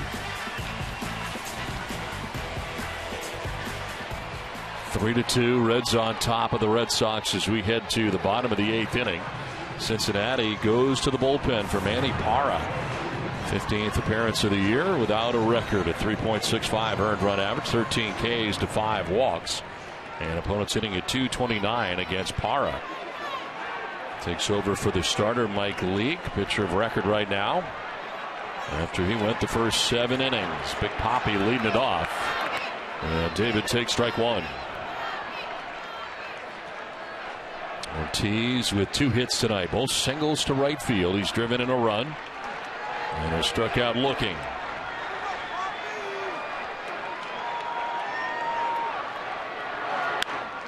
Fouled off to the left, and Parra jumps ahead 0-2. Beth Israel Deaconess Medical Center, the official hospital of the Boston Red Sox, never forgets that before you're a patient, you're a person. Beth Israel Deaconess, human first. Learn more at bidmc.org/human first.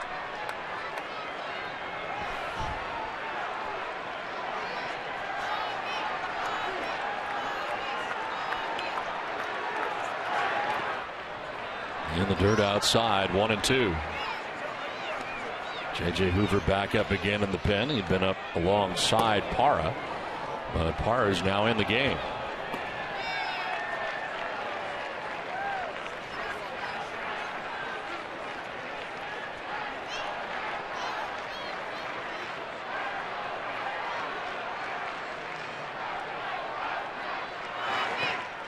Bouncing in again, 2-2.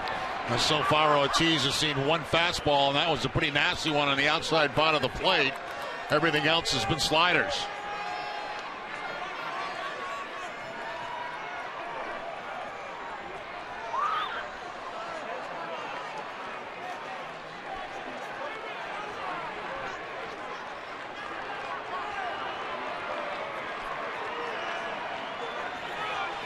Trying to stay away from him again.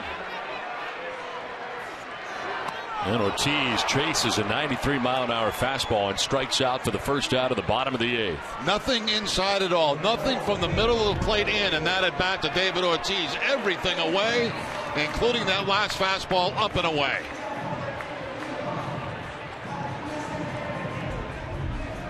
One out here in the 8th inning for Mike Napoli. Mike bounced into a 6-4-3 double play in the first, flat out to the warning track in the 4th before his RBI double, which at the time tied this game 2-2. Reds now lead it 3-2.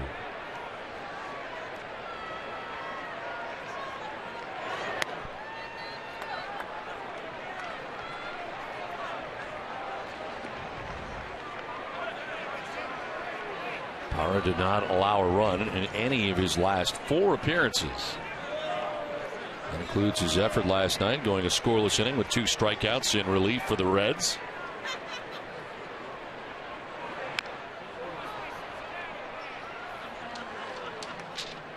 Sports can bring you to the edge of your seat and to your feet. It should always bring you to NESN.com, the region's #1 sports site with comprehensive Red Sox coverage and the most Bruins content in New England. Get live blogs, video, and podcasts found only on NESN.com.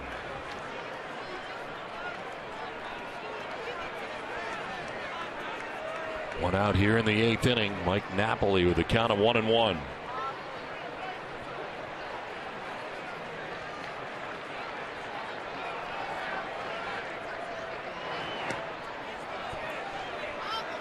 And Napoli hasn't seen a fastball yet, and the count runs 2-1. It's been all split-fingered fastballs to Napoli.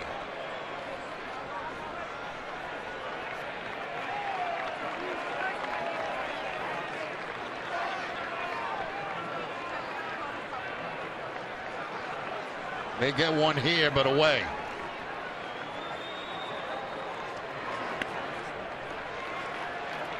Napoli ahead here, 3-1. Grady Sizemore waiting on deck.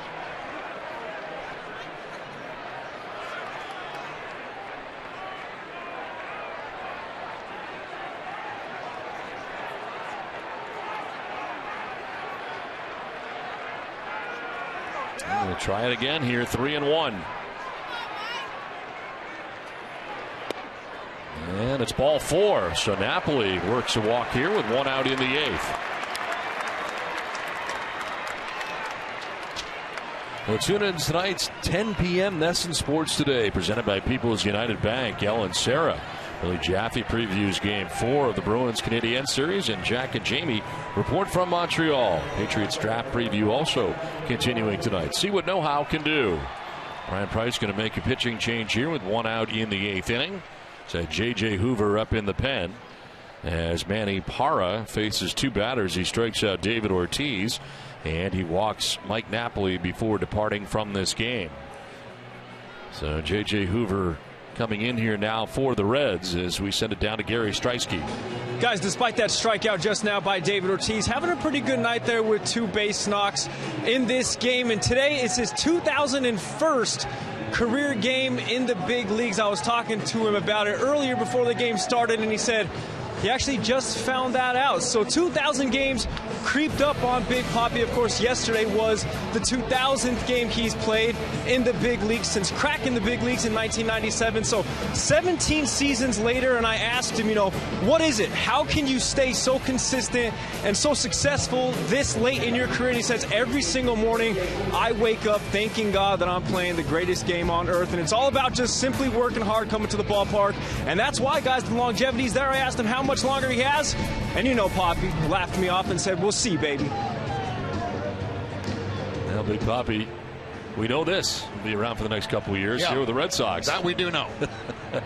Well, third pitcher used here is J.J. Hoover into the game as the Red Sox have a runner at first and 1 out. MLB.TV Premium, the #1 live streaming sports service, is celebrating 12 years. Join the millions of subscribers. Watch every out-of-market game live in a true HD on over 400 devices. Visit RedSox.com for details. Now, while we got a little bit of time, Don, I'll tell you about that Twitter question people ask all the time. And it's about how many baseballs are used in a game. I had no idea. It's a lot. But before the game, they rub up 12 to 15 dozen baseballs. 12 to 15 dozen. And, of course, that's done by Dean Lewis. He's been here 35 years with the Red Sox. And he is in charge of rubbing up the baseballs. He's on the right. He hasn't changed in 35 years. It looks the same. The other guy, Steve Murphy, he just wants to be in the pitching. But they rub those baseballs up. The umpires used to do it. When I was playing, I asked Dean how many they used then. And it was 4 to 5 dozen. So you can imagine. Pretty dramatically different. I mean, the ball hits the dirt now. They throw the ball out of the game. Instantly. And we used to we couldn't throw balls in the stands to the fans in batting practice or any of that. That would be a fine. So it's amazing how many baseballs they use in a game. And if you ever get a foul ball and you see that it's dark, it's not shiny white. That's because it's on purpose. They're rubbed up before the game. It's a lot of baseballs to rub up every day. It is.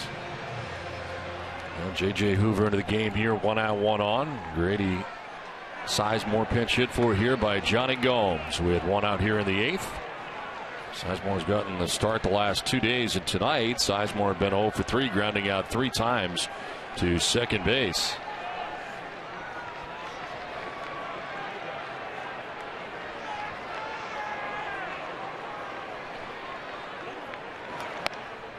The former Cincinnati Red Johnny Gomes takes ball 1. I'd like to see one of those rubbed up baseballs go right in those monster seats right now.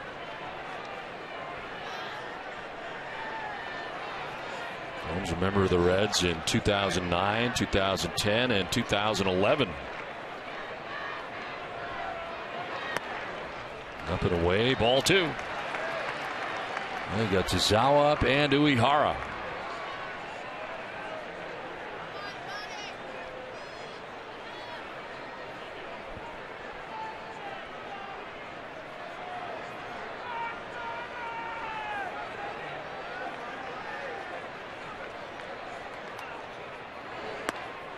Ball 3, 3-0. I'd give Gomes the green light here. Just because with one swing of the bat, he can give the Red Sox the lead.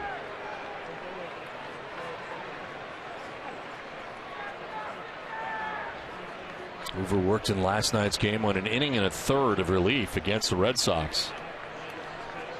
Gave up a hit but no runs, and falling behind here, the pinch hitter, 3-0.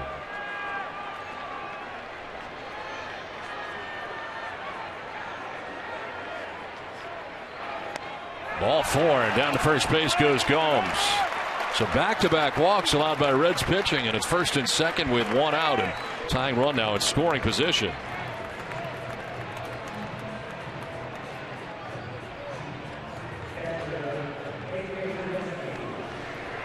Here comes A.J. Pierzynski, who's been aboard twice in this game. And after grounding out to first base in the second, he singled in the 5th. Eventually walked in the 6th inning. That's pitching coach back out there again as Jeff Pico returns to the mound. So stay tuned tonight following WB Mason Extra Innings Live for Red Sox Final presented by Esurance. Send your questions to TC and Eck at #SoxFinal, and maybe yours will be answered on Red Sox Final presented by Esurance. And it began with Ortiz striking out against Manny Parra, who then walked Mike Napoli. Changed pitchers, and J.J. Hoover came in, and he walks the pinch hitter and Johnny Gomes. More action for the Reds. Nick Christiani and Sean Marshall, who we've not yet seen in this series.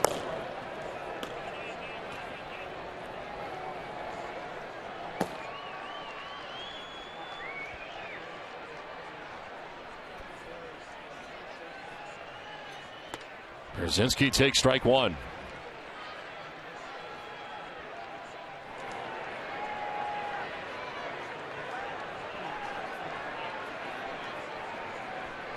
Napoli at second base, Gomes at first, 1 out.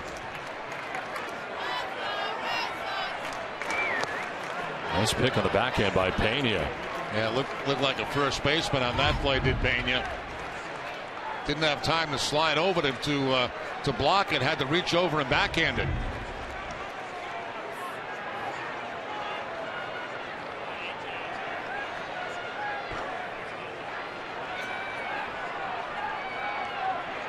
Pick-up play at second, but back to the bag is Napoli. It's not a bad idea, Don. You know, a lot of times you see pick-off plays against slower runners because they try to get themselves a bigger lead.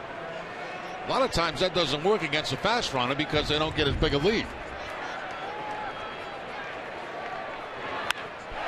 Down the right field line, falling fast and falling fair.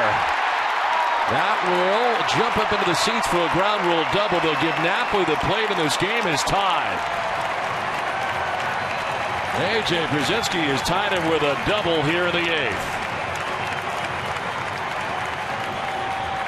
And not exactly crushed, but perfect placement by Brzezinski as he bloops one down that right field line that's going to bounce up into the stands for the ground rule double. Now the infield comes in. They're going to walk Bradley.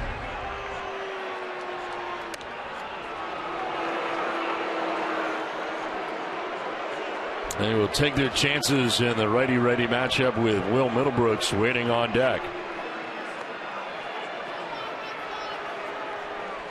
Red Sox have tied this game here in the bottom of the eighth inning.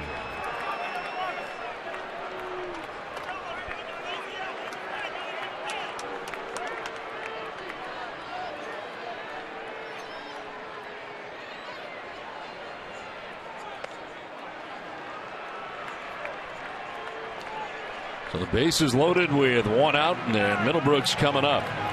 You got Mike Carp on the bench, but if you bring in Carp in this situation, you're certainly going to see a left-handed reliever out of the bullpen. So your choice is righty against righty or lefty against Carp, and they're going to stay with Middlebrooks.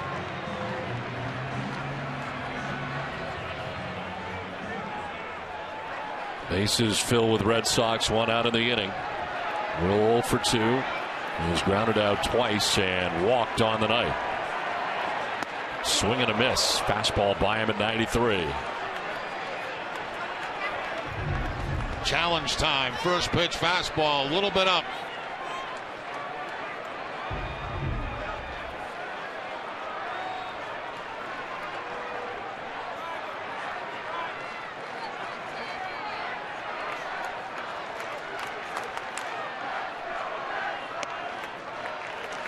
A little bit high, and it's a ball and a strike. To the breaking ball for J.J. Hoover. The run that scores is charged to Manny Parra, who started this inning for the Reds. And no longer part of the decision is Mike Leake or Jake Peavy. Just away.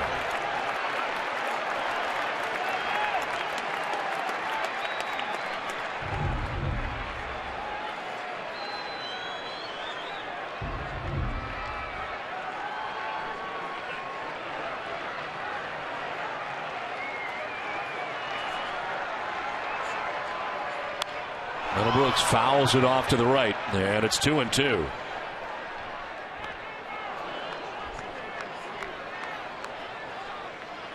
0 for 1 this year. The bases loaded is Will Middlebrooks, but a .333 hitter in his career. He's got Gomes at third, Pierzynski at second, and Bradley Jr. at first base.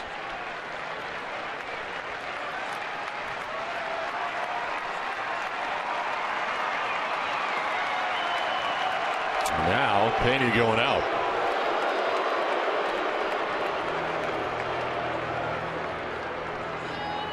Really, it's Hoover telling Pena right there what I want to throw.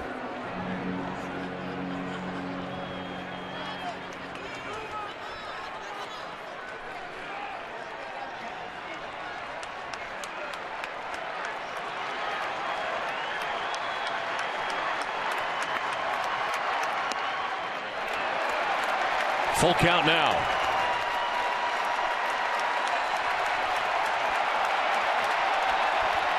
Fenway Park stands as one.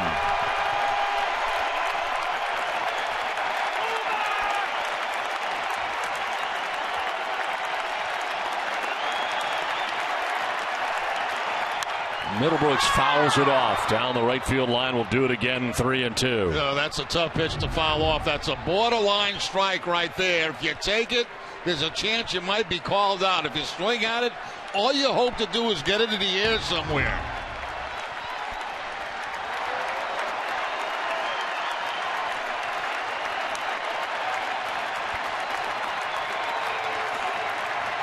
Middlebrooks hits it up the middle into center field. From third comes Gomes, and the Red Sox take a 4-3 lead. Will Middlebrooks drives in the go-ahead run.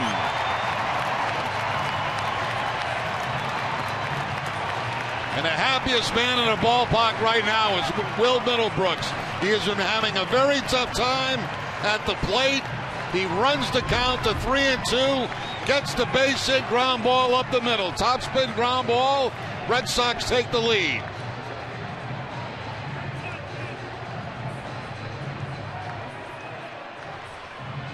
And there's Middlebrooks' reaction after the base hit.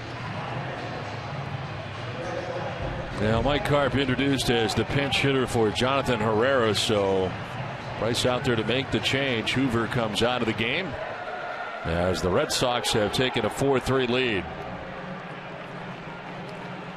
So we will see the third pitcher of the inning now for the Cincinnati Reds as the Red Sox have pulled ahead.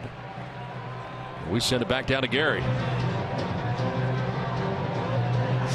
Wow, guys, talk about some drama and a clutch hit. And speaking of clutch hits, right here in Fenway Park, you'll find the three most clutch batters ever in the postseason. Two of them on the field right now. David Ortiz and former Red Sox and current Cincinnati Reds first base coach Billy Hatcher. I caught up with him as Cincinnati came in. He actually leads all-time postseason batting average at .750. David Ortiz is second, and Babe Ruth, of course, in his Red Sox days, rounds out the top three in postseason batting average. Billy Hatcher said what David Ortiz was able to do last season in the postseason was above clutch, and hopefully one day somebody will break his record. He said Mike Trout might be that guy, guys.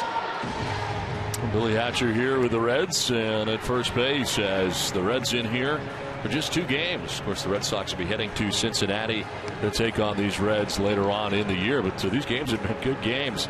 These 2 games, and last night, of course, the walk-off win for the Red Sox. Now they pull ahead here in the bottom of the 8th.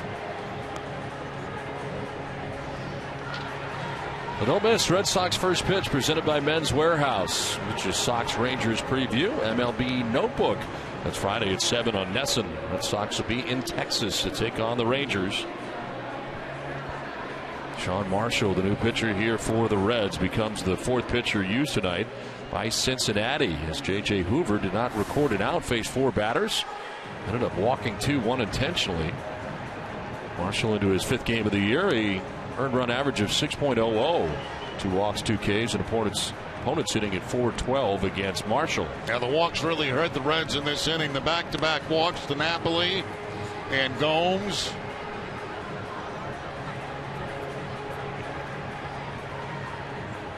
So Mike Carp will pinch in here for Herrera.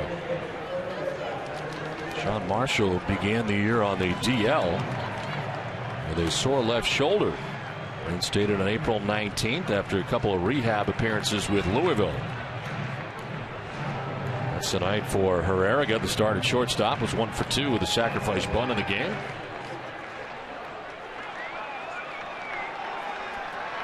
Red Sox have taken the lead, now looking to obtain some insurance here in the 8th.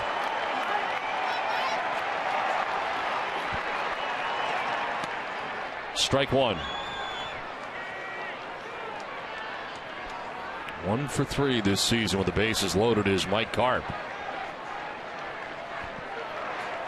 Rosinski, Bradley, and Middlebrooks take up the bases right now for Boston.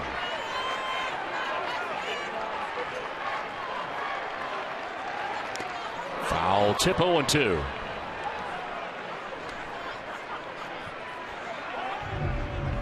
The breaking ball from Marshall, the curveball away from Carp, quickly gets ahead.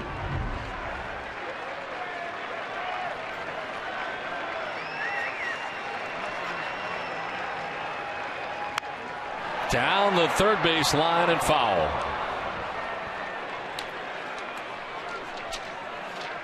Don't miss WB Mason's Extra Innings live right after the game. We'll break down Jake Peavy's start tonight and get you John Farrell's post-game presser. You can't go wrong when you buy right at WB Mason.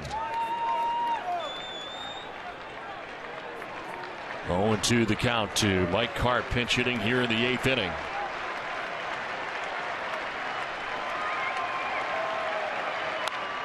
Foul back.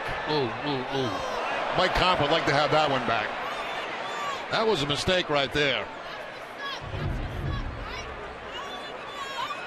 Fastball inside. They wanted to go away. You can see the catch is set up away, but it stays inside, and Carp fouls it straight back.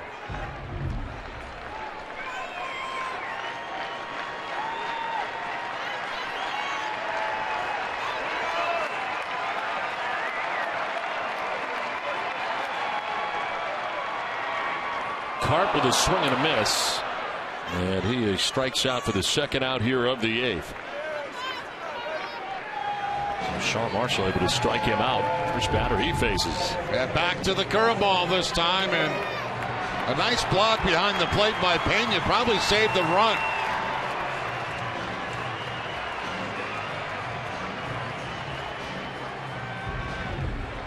Now back up on top for Dustin Pedroia. Certainly glad to see Mike Leake gone from this game. Pedroia struck out 3 times against Leake tonight. He did get a base hit off him back in the 3rd inning, but a 1-for-4 night.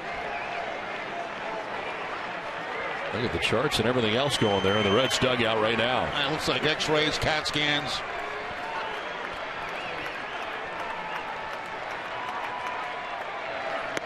Strike 1 to Pedroia.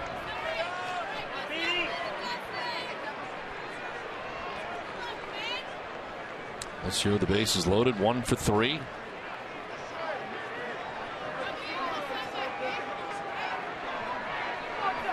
Brzezinski at 3rd, Bradley Jr. at 2nd, Middlebrooks at 1st. 2 down here in the 8th.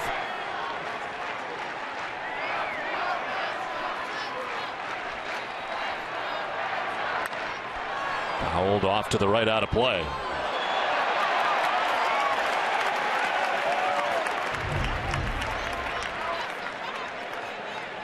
Oh, nice. He saved his lady, too.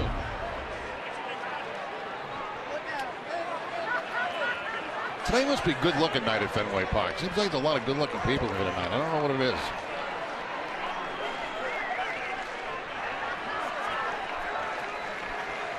Oh, and 2 the count. 2 down here in the 8th.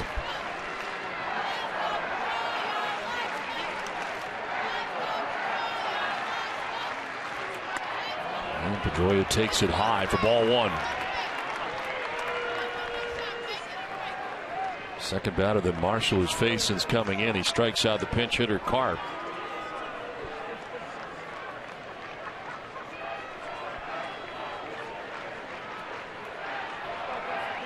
Shane Victorino waiting on deck. There are 2 outs here in the 8th.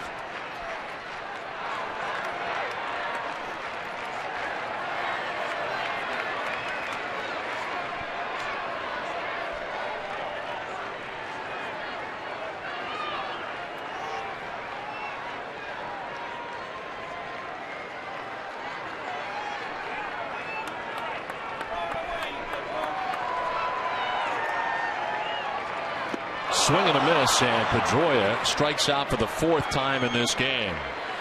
Dustin thought he foul tipped it. Red Sox take a 4-3 lead.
Sox Baseball on NESN is brought to you by Toyota's website for deals by Toyota.com.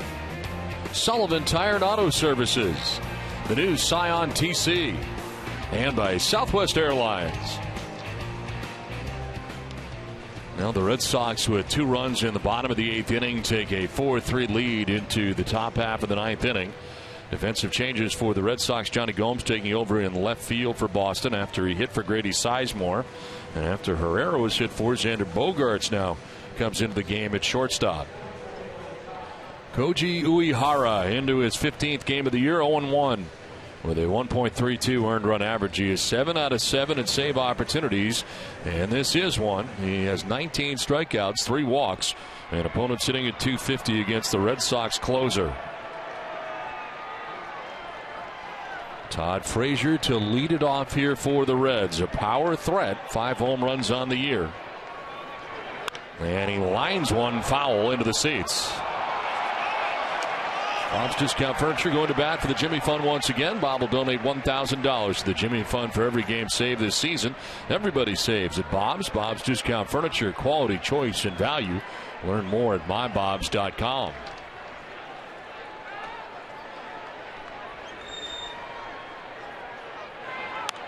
Popped up, foul out of play. Well, that's a couple of splitters that Uehara has left up in the strike zone, and obviously he's much more effective when it's down and out of the strike zone, but those have been very hittable pitches.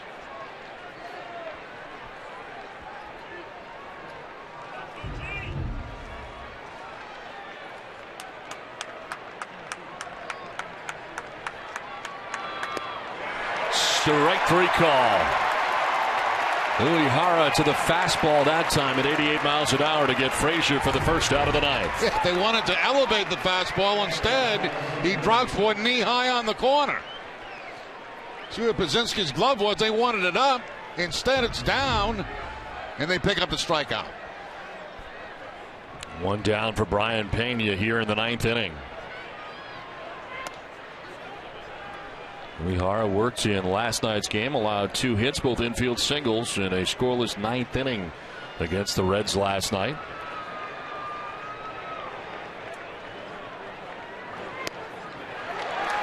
Ball and a strike now to Pena. 0 for 3 in his career against Uehara with a couple of strikeouts.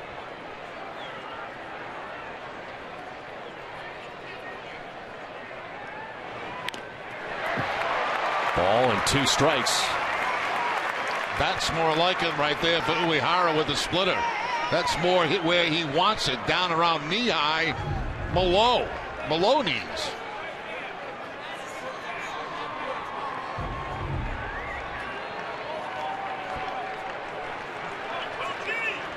Ryan Ludwig on deck, 1 out in the 9th.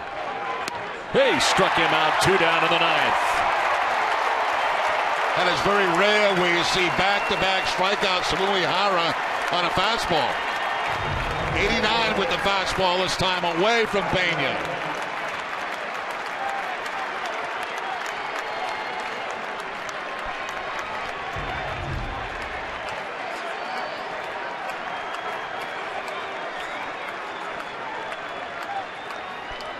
Uehara striking out Frazier. He strikes out Pena. Ludwig trying to break up the pace here of Uehara. It took a long time to get in the box.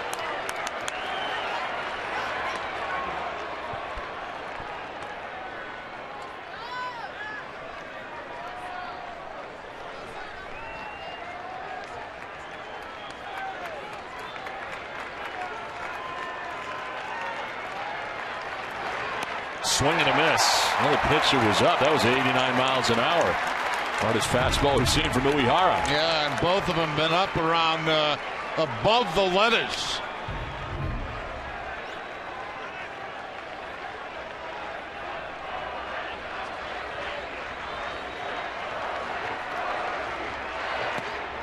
Strike 2. Fastball again, down by the knees. Changing the eye zone.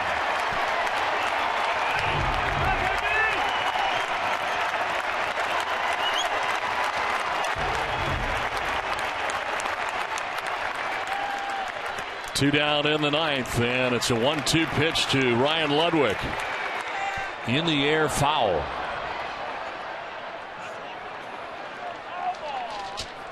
Don't miss Red Sox Game Day Live, presented by DCU Digital Federal Credit Union. Friday at 7:30, TC and Wake. Clay Buchholz going for his third straight quality start. We'll also check in with a clubhouse insider. DCU Digital Federal Credit Union. What can DCU save you? The 1-2 pitch. Down low, 2-2.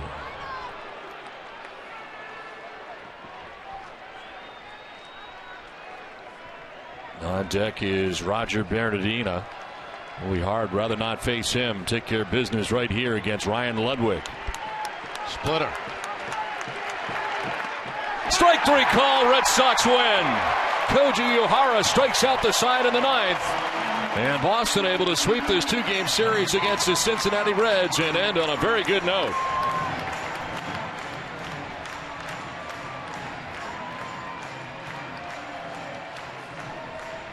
Well, a big hit for Will Middlebrooks tonight as Koji Uehara strikes out Ryan Ludwig to end the ball game. 4-3, the Red Sox win it. Tom?